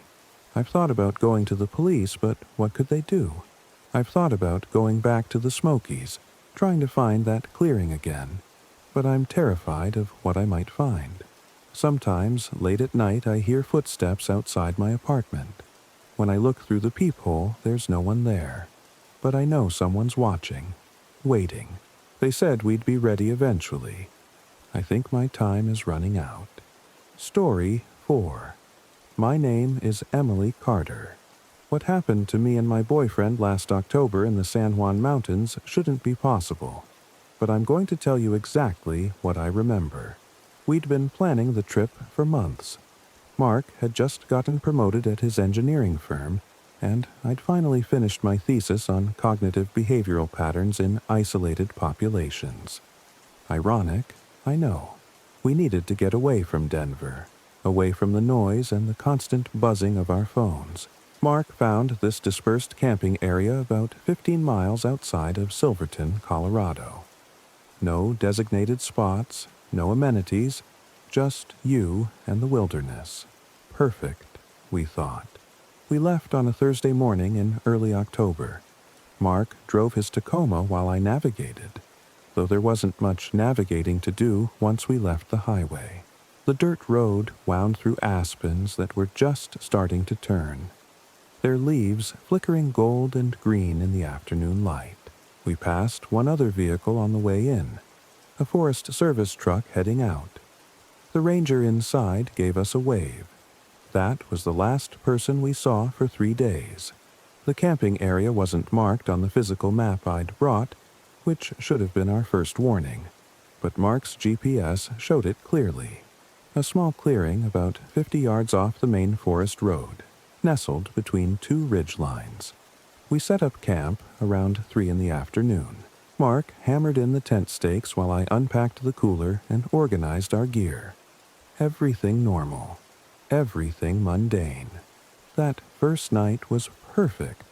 We cooked brats over the fire, drank beer, and Mark played his guitar badly while I laughed at him. The stars were incredible. No light pollution for miles. We saw a few shooting stars and made wishes we didn't share with each other. I remember thinking how lucky we were, how simple life could be if we just stepped away from it all. We went to bed around midnight. The temperature had dropped, but our sleeping bags were rated for cold weather.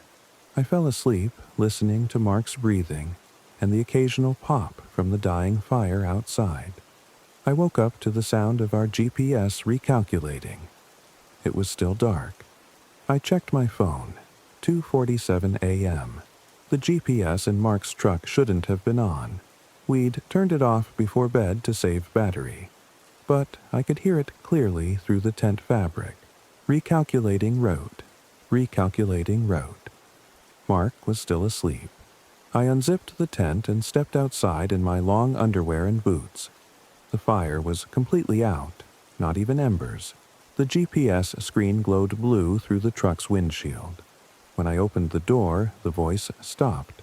The screen showed our location as a blue dot on a map, but the map was wrong. According to the GPS, we were 7 miles south of where we'd camped. I checked my phone's map app. It showed the same thing. We were 7 miles south, but we hadn't moved. I stood there for maybe 5 minutes, trying to make sense of it. Then I convinced myself it was a glitch. Satellites got confused in mountain valleys sometimes. I turned off the GPS, closed the truck door, and went back to bed.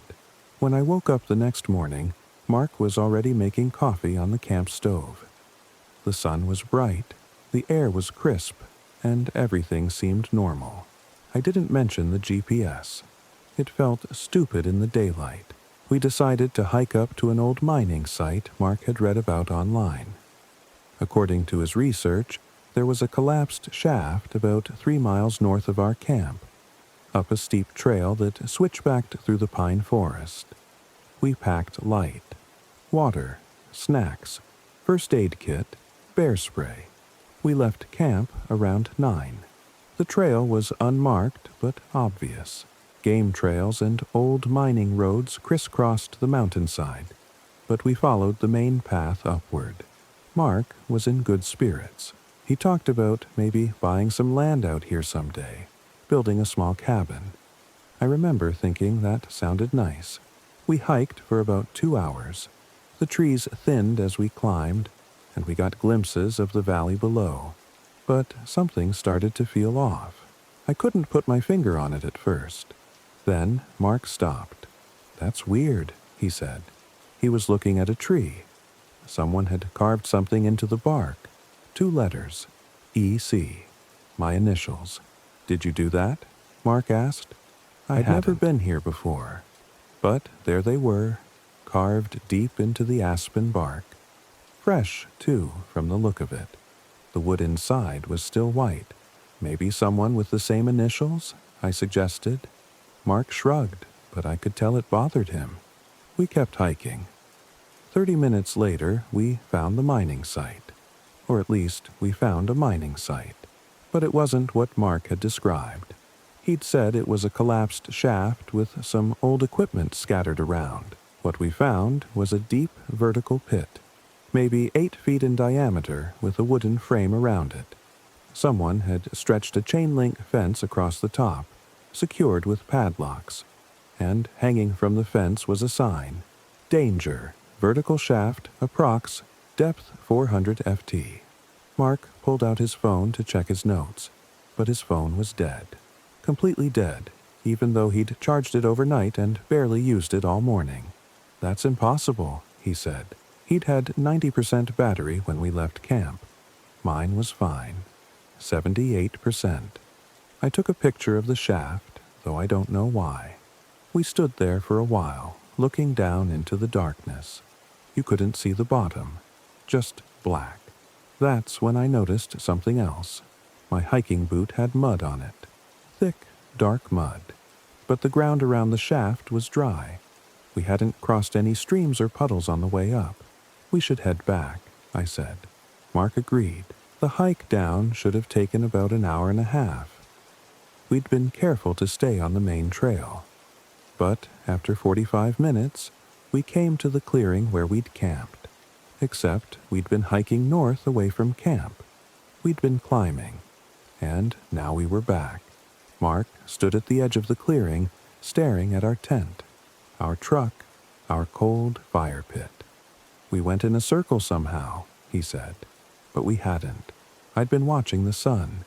We'd been moving steadily downhill, south, the entire time. "Maybe there are multiple trails," I said. "Maybe we just got turned around." Mark pulled out his compass. He kept one clipped to his pack because he didn't trust technology in the backcountry. He held it flat in his palm and watched the needle spin, and spin, and spin. It never settled, just kept rotating slowly like it couldn't find north. "Okay," Mark said. "Okay, let's think about this." But I could hear the edge in his voice, the same edge I was feeling in my chest. We decided to try again. We'd be more careful this time. We'd mark the trail. Mark took out his knife and cut a blaze into a tree at the edge of the clearing, a clear X carved deep into the bark. Then we started hiking south toward where the main forest road should have been. We walked for 2 hours, marked trees every 100 yards or so, kept the sun on our right, kept moving in a straight line, and then we saw the X, the first one, the one Mark had carved at the edge of our clearing. We'd come back in a perfect loop. Mark sat down on a rock. He didn't say anything for a long time. I checked my phone. The map showed us in the same place we'd been that morning. The GPS hadn't moved, but we'd been walking for hours. "This doesn't make sense," Mark finally said. I agreed, but I didn't know what else to say. We returned to camp. It was getting late. The sun was starting to dip behind the western ridge. Mark tried to start a fire, but the matches wouldn't light. He tried over and over, striking them against the box, but they just fizzled. Finally, he grabbed the lighter from the truck. That worked. We ate dinner in silence. Freeze-dried meals rehydrated with boiled water. They tasted like cardboard. After we finished, Mark said, "We'll drive out tomorrow morning." First thing. I nodded. That sounded good. That sounded sane. But I kept thinking about my initials carved in that tree, and the mud on my boot, and the spinning compass needle. That night, I couldn't sleep. Mark was out cold. He always slept like the dead when we camped. But I lay there in my sleeping bag, listening to the silence. And that's when I realized how quiet it was. No wind, no animals, no insects, nothing. Just the sound of Mark breathing and my own heartbeat. I got up around 1 a.m. and stepped outside. The fire was still burning, which was strange because we'd let it die down before bed. But there it was, crackling away like we'd just fed it wood. I sat on a log and stared at the flames. That's when I saw the footprints. They circled our tent. Small prints, maybe a size 7 or 8. Barefoot. They went around and around, always the same distance from the tent, like someone had been pacing. I followed them with my flashlight. They formed a perfect circle, and then they just stopped. No trail leading away. They just ended mid-stride, like whoever made them had vanished. I should have woken Mark. I should have packed up right then and driven out in the dark. But I didn't. I just sat there, staring at those footprints, until the sky started to lighten. Mark woke up around 6. He looked like he'd slept well. I told him about the footprints, and we looked together in the morning light, but they were gone. The ground around our tent was smooth and undisturbed. "You probably dreamed it," Mark said. "You were stressed yesterday." Maybe, but I hadn't been asleep. We broke camp quickly. Mark was eager to get out, and so was I. We packed everything into the truck, kicked dirt over the fire pit, and got in. Mark turned the key. Nothing. He tried again. The engine clicked but wouldn't turn over. The dashboard lights flickered. "Battery's dead," he said, but that was impossible. The truck was less than a year old, and we'd driven it yesterday with no problems. Mark popped the hood. I got out and looked with him. The battery terminals were corroded, not just a little. They were covered in thick white and green buildup, like the battery had been sitting for years. "What the hell?" Mark whispered. We tried jumping it with the portable jumper Mark kept in his emergency kit. Nothing. The truck was dead. "Okay," Mark said. He was doing that thing where he talks himself through a problem. "Okay." We hike out to the main road, flag down someone. We're 15 miles from the highway, but someone will come through. We get help. We come back with a tow truck or a new battery. It's fine, it's fine.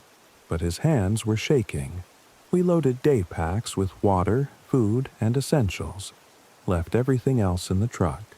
Then we started walking. The forest road was obvious, clear, wide enough for vehicles. We walked south toward where we'd driven in 2 days ago. The sun was bright. The air was warming up. Everything looked normal. We walked for 3 hours, and then we saw our truck. It was parked in the exact same clearing we'd just left. Our tent was set up beside it. The fire pit had fresh ashes. Mark dropped his pack. He walked over to the truck and put his hand on the hood. Then he turned to me, and his face was white. "We walked in a straight line," he said. We had. I'd been watching. We hadn't deviated. We hadn't crossed any intersections or turnoffs. We'd walked on the same road the entire time. "Maybe we went north instead of south," I suggested. Mark pulled out his compass. The needle was still spinning. I checked my phone. The GPS showed us in the exact same spot we'd been that morning. Like we'd never moved. "Emily," Mark said quietly. "What's happening to us?" I didn't have an answer. We tried again. This time, we marked the road. Used spray paint from Mark's emergency kit to paint an arrow pointing south, away from camp. Then we walked. Watched the sun. Kept our eyes on the road. 2 hours later, we came back to the arrow, but we'd been walking away from it the entire time. Mark started laughing. Not a funny laugh. A desperate, confused laugh. He sat down in the middle of the road and put his head in his hands. "We're stuck," he said. "We're stuck in a fucking loop." I sat down beside him. My phone said it was 2:47 p.m. The exact same time I'd woken up that first night when the GPS was recalculating. "Look at your phone," I said. Mark pulled it out. It was on, which was weird because it had died yesterday. The screen showed 2:47 p.m., and as we watched, it flickered back to 2:47 p.m. The seconds counted up to 60, and then the whole display reset. 2:47 p.m. My phone was doing the same thing. Stuck in a loop, just like us. Mark stood up. He was breathing hard. "This isn't real.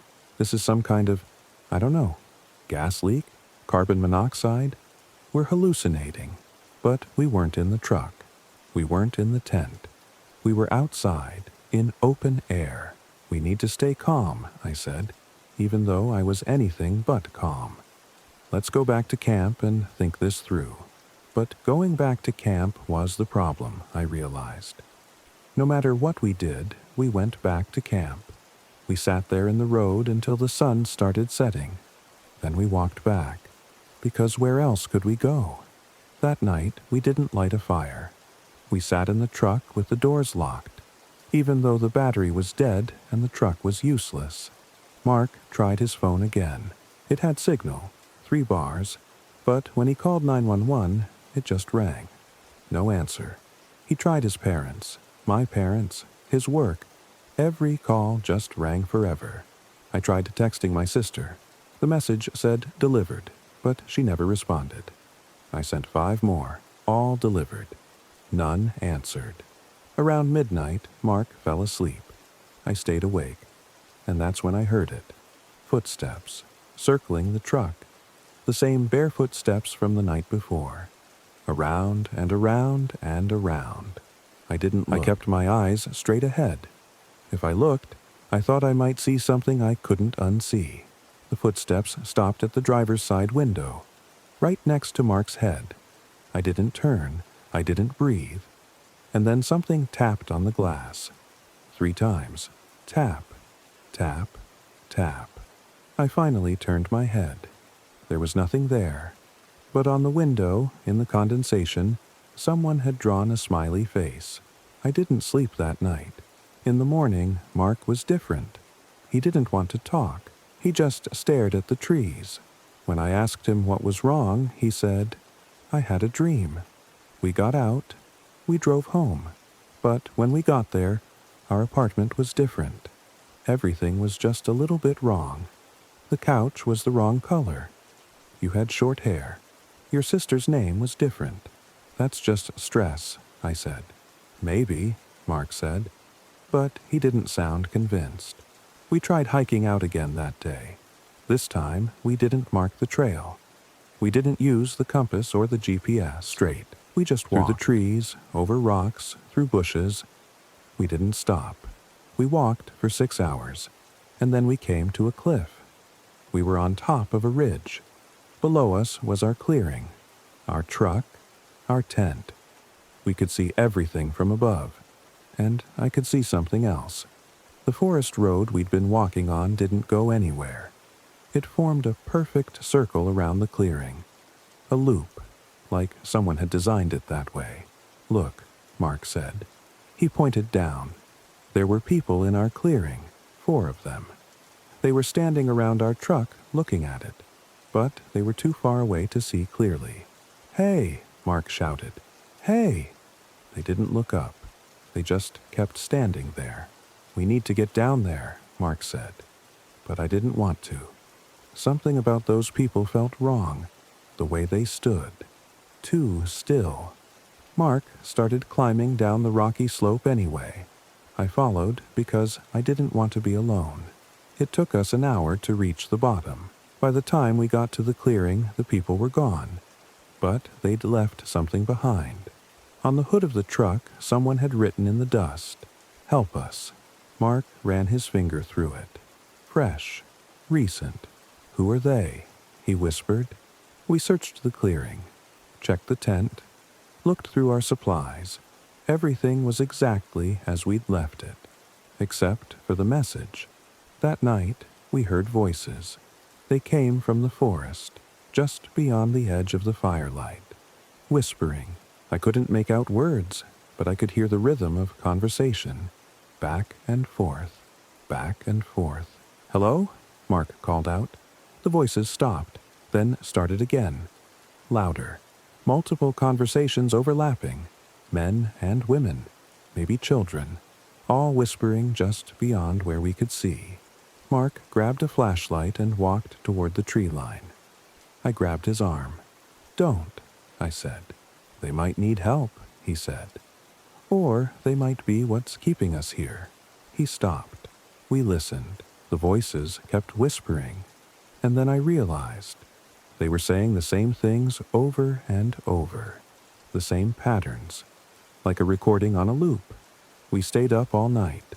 The voices didn't stop until the sun came up. The next morning, or the morning after that, I'd lost count, Mark said he wanted to go to the mining shaft, the vertical pit we'd found on our first hike. I asked him why, and he said, "I think that's where it starts. I think that's the center." The center of what? I didn't ask. I was starting to understand that questions didn't matter anymore. Nothing we did changed anything. We hiked up, found the shaft. It was exactly where it had been before. Mark walked up to the chain-link fence and looked down. "I've been thinking," he said. "What if this is real? What if we're not hallucinating? What if this is just what happened?" We drove into something, some kind of pocket, some kind of trap. "That doesn't make sense," I said. "Neither does walking in circles for 3 days." He was right. I sat down on a rock. "So, what do we do?" Mark stared into the shaft. "Maybe we need to go down." "That's insane." "Is it? We've tried everything else. What if the way out is through?" I looked at him. Really looked at him. He'd lost weight. His eyes were sunken. He hadn't shaved in days. He looked like someone else. Like he was becoming someone else. "No," I said. "We're not going down there." Mark nodded slowly. Then he stood up and walked back toward camp. I followed. But that night, while I was sleeping, he left. I woke up around 2:47 a.m., because of course I did. And he was gone. His sleeping bag was empty. I got up and found him at the edge of the clearing, standing perfectly still, facing the forest. "Mark?" He didn't respond. I walked over and touched his shoulder. He turned around. and that's when I saw his eyes. They were different. The color was wrong, or maybe the color was right and I'd been remembering them wrong. I couldn't tell anymore. "Did you hear it?" he asked. "Hear what?" "The calling. They're calling us. They've been calling us the whole time." "Who?" "The others. The ones who are stuck here. They want us to join them. They want us to stop trying to leave." I stepped back. "You're scaring me." Mark smiled. It wasn't his smile. "There's nothing to be scared of anymore, Emily. We're already where we're supposed to be. We've always been here. Don't you remember?" "Remember what?" "We never left Denver. This is all we've ever known. The loop, the clearing, the voices. It's all there's ever been." I ran. I didn't know where I was running, but I ran into the forest. I could hear Mark behind me, calling my name. Or was it my name? It sounded different, like he was calling someone else. I ran until I couldn't breathe. Then I stopped and realized I was back in the clearing. Of course I was. Mark was sitting by the truck, crying. "I'm sorry," he said. "I don't know what that was. I thought I could hear them, but I can't anymore. Emily, I think I'm losing my mind." I held him. We sat there together until morning. On what I think was the 6th day, or maybe the 6th time we'd lived the same day, something changed. We woke up, and there was someone else in the clearing. A woman. She was standing by the fire pit, warming her hands over flames that weren't there. She looked about 40, wearing hiking clothes, carrying a blue backpack. She didn't acknowledge us. "Excuse me," Mark said. The woman didn't respond. She just stood there, warming her hands over nothing. Mark walked up to her, waved his hand in front of her face. Nothing. She wasn't really there. Or we weren't really there. I couldn't tell anymore. Then she walked away, just turned and walked into the forest. Mark and I looked at each other, and without saying anything we followed her. She led us on a winding path through the trees. We climbed over rocks and ducked under branches. She never looked back, never slowed down. After about 30 minutes, she stopped. We were at the mining shaft again. Of course we were. The woman walked right up to the fence and climbed over it. Didn't hesitate. Just swung her legs over and dropped down into the pit. Mark ran forward, but she was gone. No scream. No sound. Just gone. "Jesus Christ," Mark whispered. We looked down into the shaft. Darkness. But now I could hear something. A low hum. Constant. Coming from deep below. "We need to leave," I said. "Now. Whatever this place is, we need to leave. We've been trying to leave." "No. I mean really leave. Stop trying to find the road. Stop trying to hike out. Just pick a direction and walk. Don't stop. Don't come back." Mark looked at me. Okay, let's try." We went back to camp, packed everything we could carry, left the tent and the truck. We picked east, just because we hadn't really tried east yet, and started walking. We walked for 12 hours, through forests, over ridges, through meadows. We didn't stop. We barely spoke. We just walked. And then the sun set. And in the darkness, we saw lights ahead. Flashlights. A campfire. We stumbled forward, shouting, waving our arms. We reached the clearing. Our truck, our tent, which we'd left behind, standing exactly where it had been. Mark fell to his knees. He didn't get up. I walked over to the truck and opened the door. The GPS screen flickered on. It showed our location. But now it showed something else too. A timestamp. It said, October 15th, 2:47 a.m. That was the first night we'd camped here. The night I'd heard the GPS recalculating. We'd been in the loop for less than an hour. Everything after that. The hiking, the cliff, the voices, the woman at the shaft. It had all happened in less than an hour of real time. Or maybe it had been days. Maybe it had been years. Time didn't work here. I looked at Mark. He was still on his knees. He'd stopped crying. He was just staring at the ground. "I'm staying," he said quietly. "What?" "I'm staying. I can't keep doing this. I can't keep trying to leave just to come back. I'm staying." "Mark, you should go though. You should try. Maybe it only works for one person. Maybe if I stay, you can leave." I wanted to argue. I wanted to tell him that was insane. But part of me wondered if he was right. What if one of us had to stay? What if that was the price? I looked at the forest road, the one that went in a circle, the one that always brought us back. "I'll try," I said. Mark nodded. He didn't look at me. I started walking, south, toward where the highway should have been. I didn't mark the path. I didn't check my GPS. I just walked, one foot in front of the other. I walked until dawn. The sun rose behind me. That was wrong.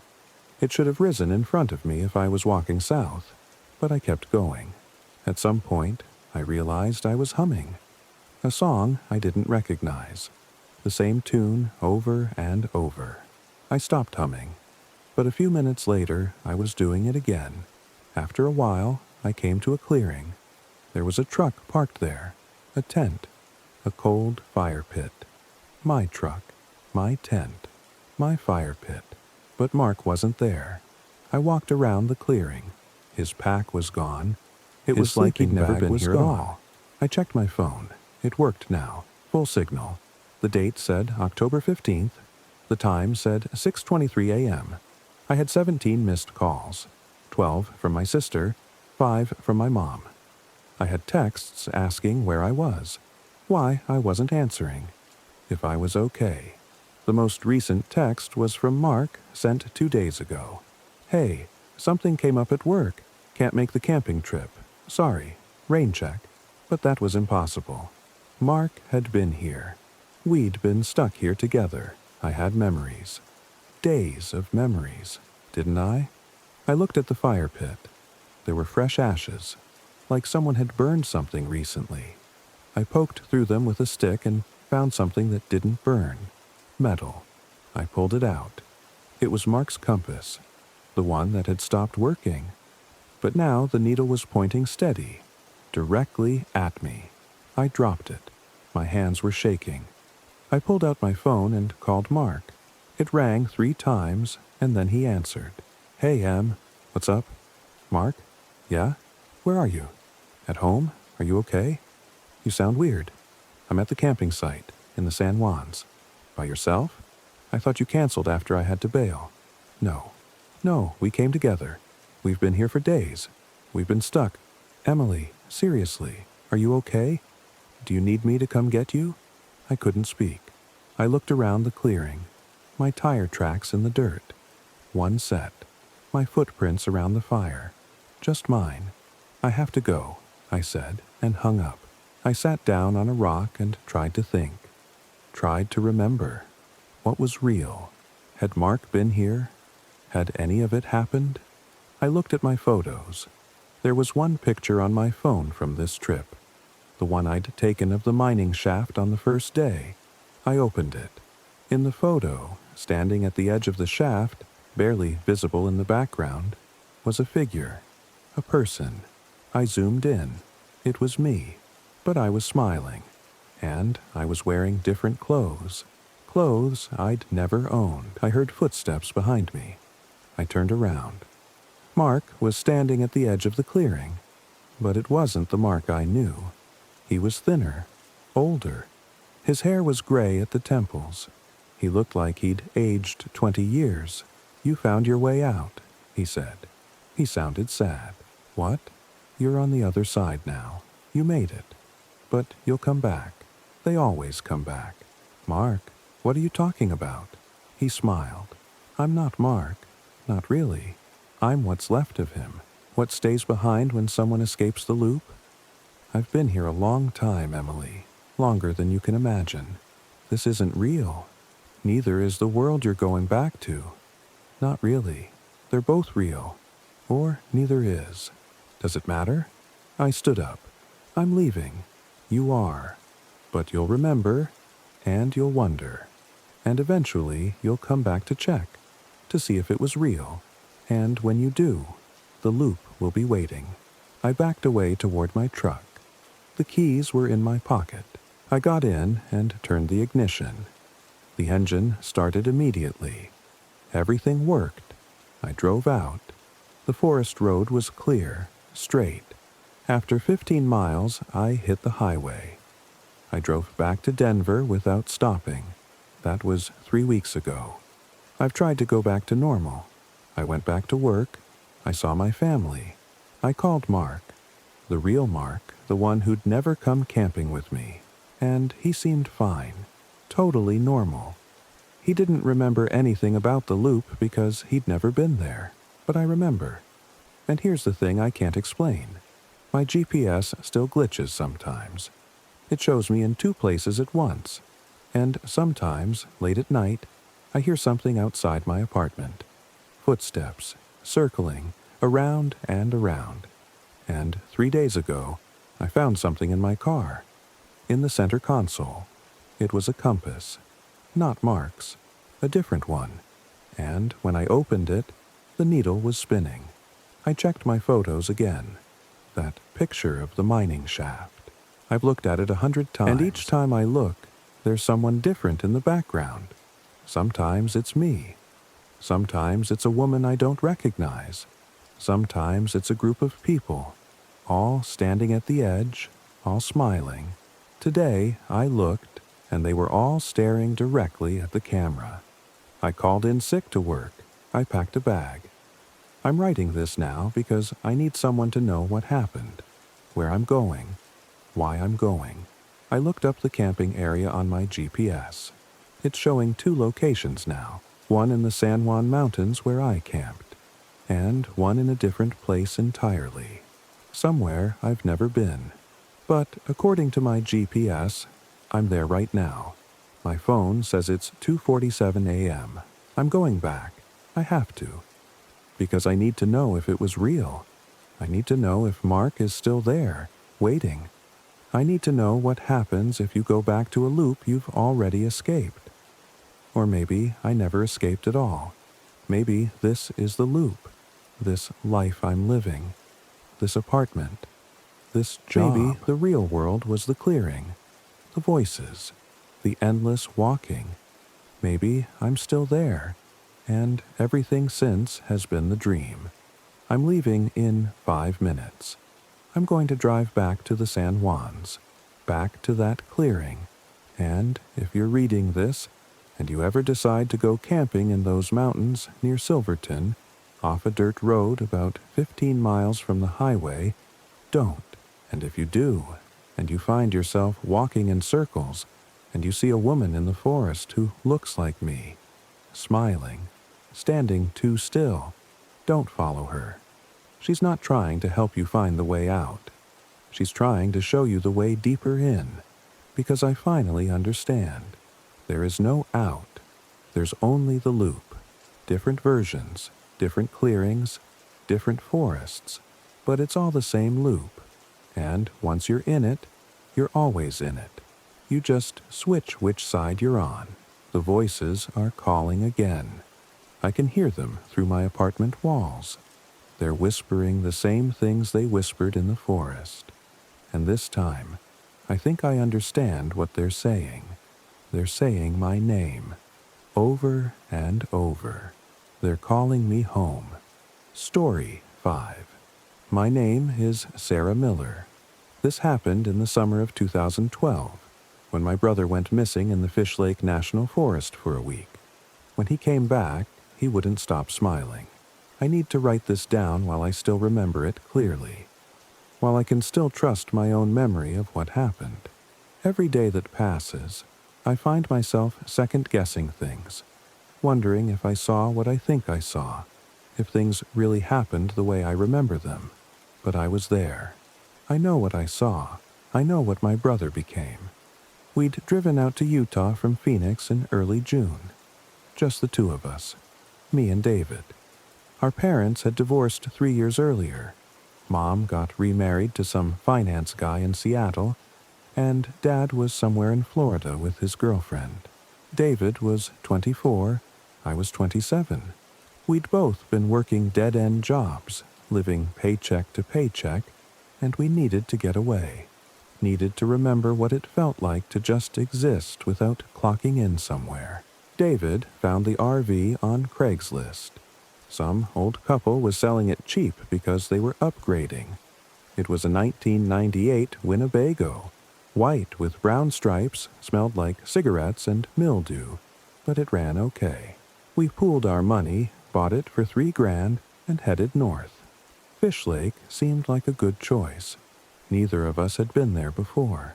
The pictures online showed these massive aspen groves, lakes, trails that went on for miles, remote enough that we wouldn't run into many people, but not so remote that we'd be completely isolated.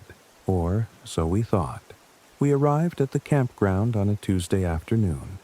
The place was called Bowery Creek RV Park, though park was generous. It was just a clearing in the forest with hookups for electricity and water. A bathroom building that looked like it hadn't been cleaned since the 90s, and maybe 20 sites scattered among the trees. Only 3 other RVs were there when we pulled in. The woman who ran the place was named Margaret. She came out of the small office building when we arrived. This tall woman in her 60s with gray hair pulled back in a bun.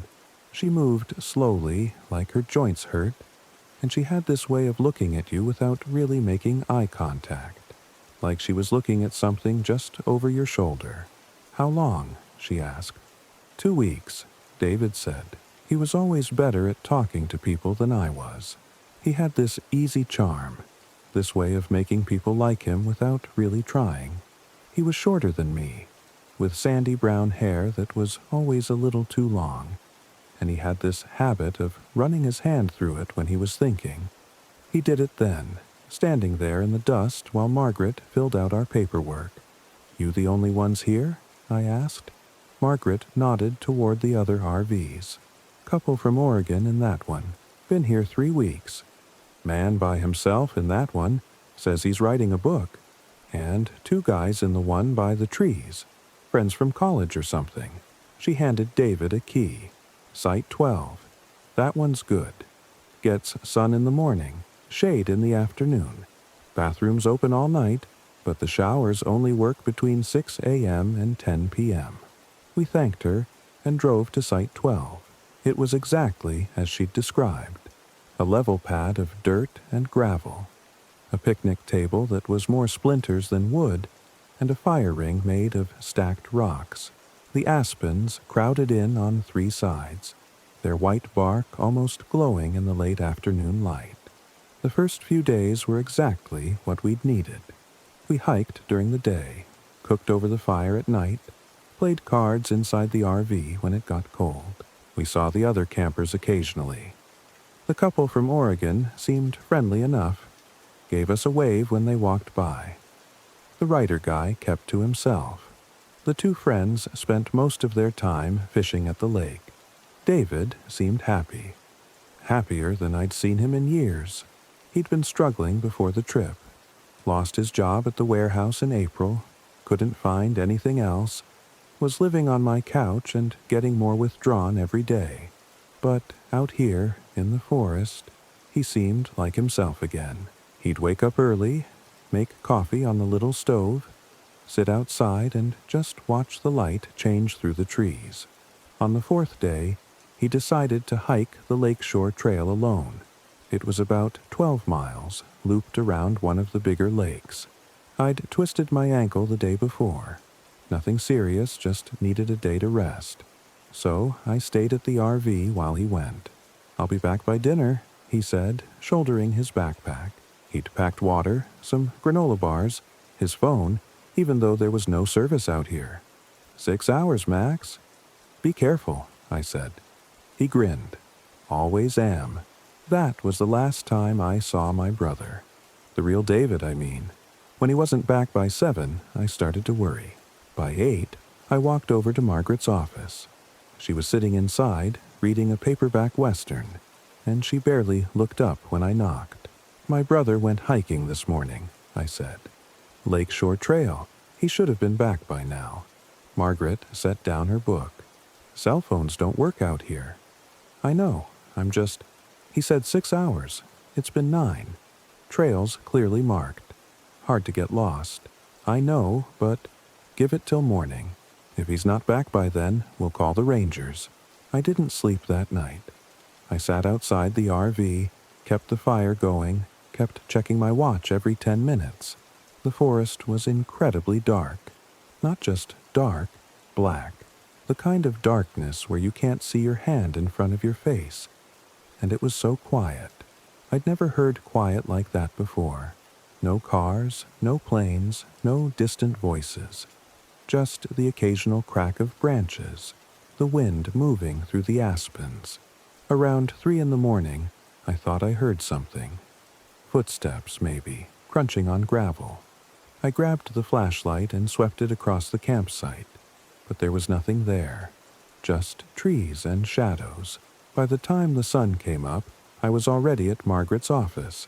She called the rangers, and within an hour there were 2 of them at the campground.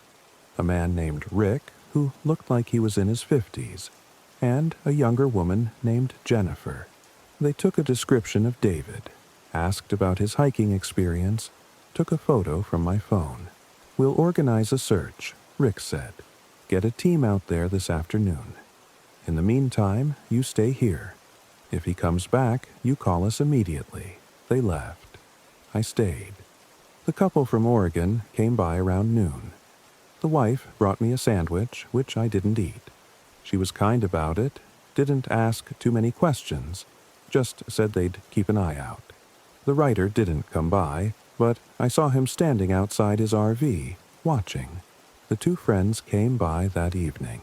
One of them, shorter with a beard, said they'd seen David the morning he left, said he seemed in good spirits. The search went on for 3 days. I spent most of that time just sitting outside the RV, waiting. Rangers would come back periodically, give me updates. They'd found his water bottle near the 4-mile marker. They'd found a granola bar wrapper near the lake. But no sign of David himself. On the 4th day, Margaret came by. She stood at the edge of my campsite, hands in the pockets of her jacket, and said, "They're scaling back the search tomorrow. If they don't find anything by tomorrow night, they'll call it off. They can't do that. He's been gone 4 days. They've covered the entire trail, gone off trail, checked every possible route. If he's out there." She trailed off, didn't finish the sentence. I wanted to scream at her, wanted to grab her by the shoulders and shake her. But I just nodded. That night, I heard the footsteps again. 3 in the morning, same as before. Slow, deliberate, coming from the direction of the trail. I grabbed the flashlight and went outside. "David?" The footsteps stopped. "David, is that you?" Nothing. Just that oppressive silence. I went back inside, locked the door, sat in the dark until sunrise. The next day, they found him. Rick came by around noon, and the look on his face told me everything. I felt my stomach drop, felt that cold dread wash over me. But then he said, "He's alive. We found him about 6 miles off the trail, sitting by a stream. He's dehydrated, little hypothermic, but he's alive." "Where is he?" "They're bringing him down now. Should be here within the hour." "What happened? Where's he been?" Rick hesitated. "He's not really talking. Keeps saying he doesn't remember. They brought him to the campsite in the back of a ranger vehicle. When David stepped out, I almost didn't recognize him.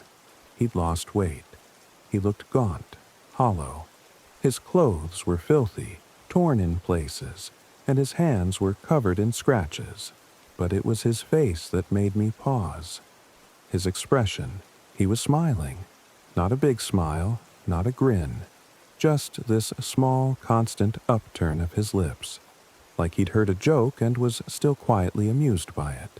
"David," I said, and I moved toward him. But he just stood there, still smiling, and didn't move to hug me.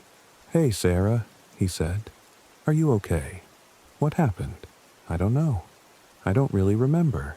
Rick said they'd checked him out, that he didn't seem to have any serious injuries. Recommended I take him to the hospital in Richfield, about an hour away, just to be safe. I agreed immediately. I don't need a hospital, David said, still smiling.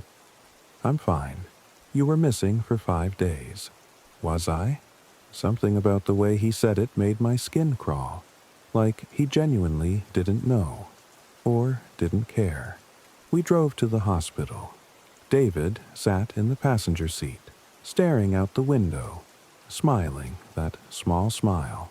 I tried to talk to him, asked him questions about where he'd been, what he remembered. He just kept saying he didn't know. At the hospital, they ran tests, blood work, CT scan, the whole thing. Everything came back normal. The doctor, a tired-looking man in his 40s, said David was dehydrated and malnourished, but otherwise healthy. No signs of head trauma, no drugs in his system, no indication of what might have happened. Sometimes people experience dissociative episodes, the doctor said. Stress, trauma, even just the isolation of being lost in the wilderness. The mind sort of shuts down, protects itself. His memory might come back, might not. But he's okay? Physically, yes. We drove back to the campground that evening. David still wasn't talking much, still had that smile. I kept glancing at him, trying to see something familiar in his face, but it was like looking at a mask. When we got back to the RV, the couple from Oregon came by. They seemed relieved, said they were glad he was safe. David thanked them, still smiling, and they left looking uncomfortable. That night, I made dinner. Just spaghetti, nothing fancy, and we ate in silence. David finished his plate, set down his fork, and looked at me. "You're worried," he said. "Of course I'm worried. You were missing for 5 days. I'm back now. But where were you?" He tilted his head slightly, like he was considering the question. Then he said, "I don't think I was anywhere." "What does that mean?" "I don't know." He stood up, still smiling. "I'm tired. I'm going to sleep." He went into the back bedroom. We'd been taking turns, one person on the fold-out couch, one in the actual bed, and closed the door. I sat there for a long time, listening to the silence, trying to figure out what the hell was happening. The next morning, David was up before me. I found him sitting outside, watching the sunrise. He was still smiling. "Sleep okay?" I asked. "Great. Want some coffee?" "Sure." I made coffee, and we sat there together, not talking. It should have been peaceful. Should have felt like those first few days before everything happened. But it didn't. Something was wrong. Something was off. Over the next few days, I started to notice things. Little things at first. David didn't blink as often. I watched him sometimes when he was sitting outside or reading one of the books we'd brought, and I realized he would go minutes without blinking. Just staring, smiling. He didn't react to things normally. One morning, I dropped a plate and it shattered on the floor. I jumped, said, "Shit," started cleaning it up. David just looked over, still smiling, and said, "You dropped that." He wasn't sleeping. I know he wasn't. I'd wake up in the middle of the night and hear him moving around. Or I'd find him sitting outside at 3 a.m, just staring at the trees. When I asked him about it, he'd say he'd been sleeping just fine. And he was always smiling. Always. Even when there was nothing to smile about. Even when I told him I was worried, that something was wrong, that maybe we should go home. He'd just look at me with that smile and say he was fine. On the 3rd day after he came back, the writer came by. He knocked on the RV door around noon, and when I answered, he was standing there looking nervous. "I don't want to freak you out," he said. "But I thought you should know. I've seen your brother." "Okay." "At night. 3, 4 in the morning. He's been walking around the campground.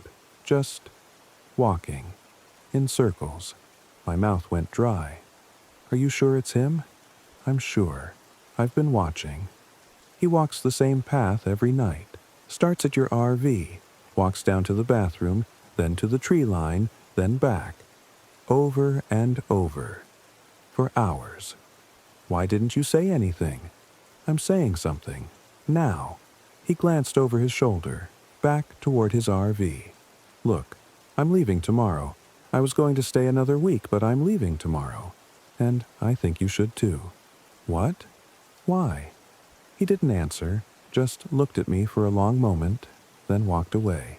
That night, I pretended to sleep, lay in the fold-out bed with my eyes closed, listening. Around 2 a.m, I heard the door to the back bedroom open. Heard David's footsteps moving through the RV. Heard the main door open and close. I got up and looked out the window. David was walking, slowly, deliberately, following the same path the writer had described. Down to the bathroom building, then to the tree line, then back. His face was tilted up slightly toward the sky, and he was still smiling. I watched him make that circuit 4 times before I went back to bed. I didn't sleep. The next morning, I confronted him. You've been walking around at night. He looked at me, smiled. Have I? The writer told me. He's seen you. Okay.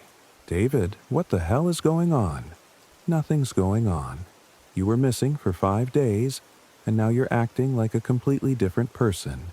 You don't sleep, you barely talk, and you won't stop smiling. Something is wrong. He just looked at me, that constant, unwavering smile. Then he said, I'm fine, Sarah. You worry too much. I felt something break inside me then. Some last thread of hope that this was all just stress, just trauma, just something that would pass. Because the way he said it, the tone, the inflection, it wasn't David. It sounded like David, looked like David, but it wasn't him. We're leaving, I said. Tomorrow. I'm done with this place. If that's what you want. That night, I made sure to lock the bedroom door. Pushed a chair against it, too, just in case. I lay there in the dark, listening, and sure enough, around 2 a.m, I heard him try the door. Heard the handle turn. Heard him push against it. The chair scraped a little, but held. Sarah? His voice came through the door. Still calm, still pleasant, still smiling. I could hear it in his voice. Why did you lock the door? I didn't answer. Sarah? I know you're awake. I held my breath, didn't move. He was quiet for a moment. Then he said, Okay, good night. I heard him walk away. Heard the main door open and close. And then, when I looked out the window, I saw him standing in the middle of the campsite. Just standing there, facing the RV, smiling. He stood there until sunrise. The next morning, I started packing. Threw everything into bags. Didn't bother organizing anything, just wanted to get the hell out of there. David watched me, but didn't help. We don't have to leave, he said. Yes, we do. It's nice here. David, please, just help me pack. He did, eventually. Moved slowly, mechanically, still smiling. By noon, we had everything loaded. I went to Margaret's office to settle up, and she was sitting there reading the same Western as before. Leaving early? She asked. Yeah, family emergency. She nodded slowly, didn't look at me. How's your brother? He's fine. Good, that's good. She paused, then said, People get lost out here sometimes. Not often, but and sometimes, when they come back, they're different. What do you mean? Just different. Changed. Like something stayed out there and something else came back instead. She finally looked at me, and her eyes were sad. You take care of yourself, Sarah. I paid her and left. Went back to the RV, where David was sitting in the passenger seat, still smiling. I got behind the wheel, started the engine, and drove. We made it about 5 miles before the RV started making a weird noise, a grinding sound coming from the engine. I pulled over, popped the hood, but I didn't know what I was looking at. David got out too, stood beside me, looking at the engine. "We should go back," he said. "We're not going back. Margaret might know someone who can fix it. I'll call a mechanic. We'll have them come to us. There's no service out here." He was right. I checked my phone. No bars. I tried to remember if we'd passed any houses, any businesses, but there was nothing, just forest on both sides of the road. "We can walk back," David said. "It's not far." "No." "Sarah." I said no. He looked at me for a long moment, still smiling. Then he shrugged and got back in the RV. I tried the engine again. It started, but that grinding noise got worse. I drove anyway, slowly, hoping we'd make it to somewhere with cell service.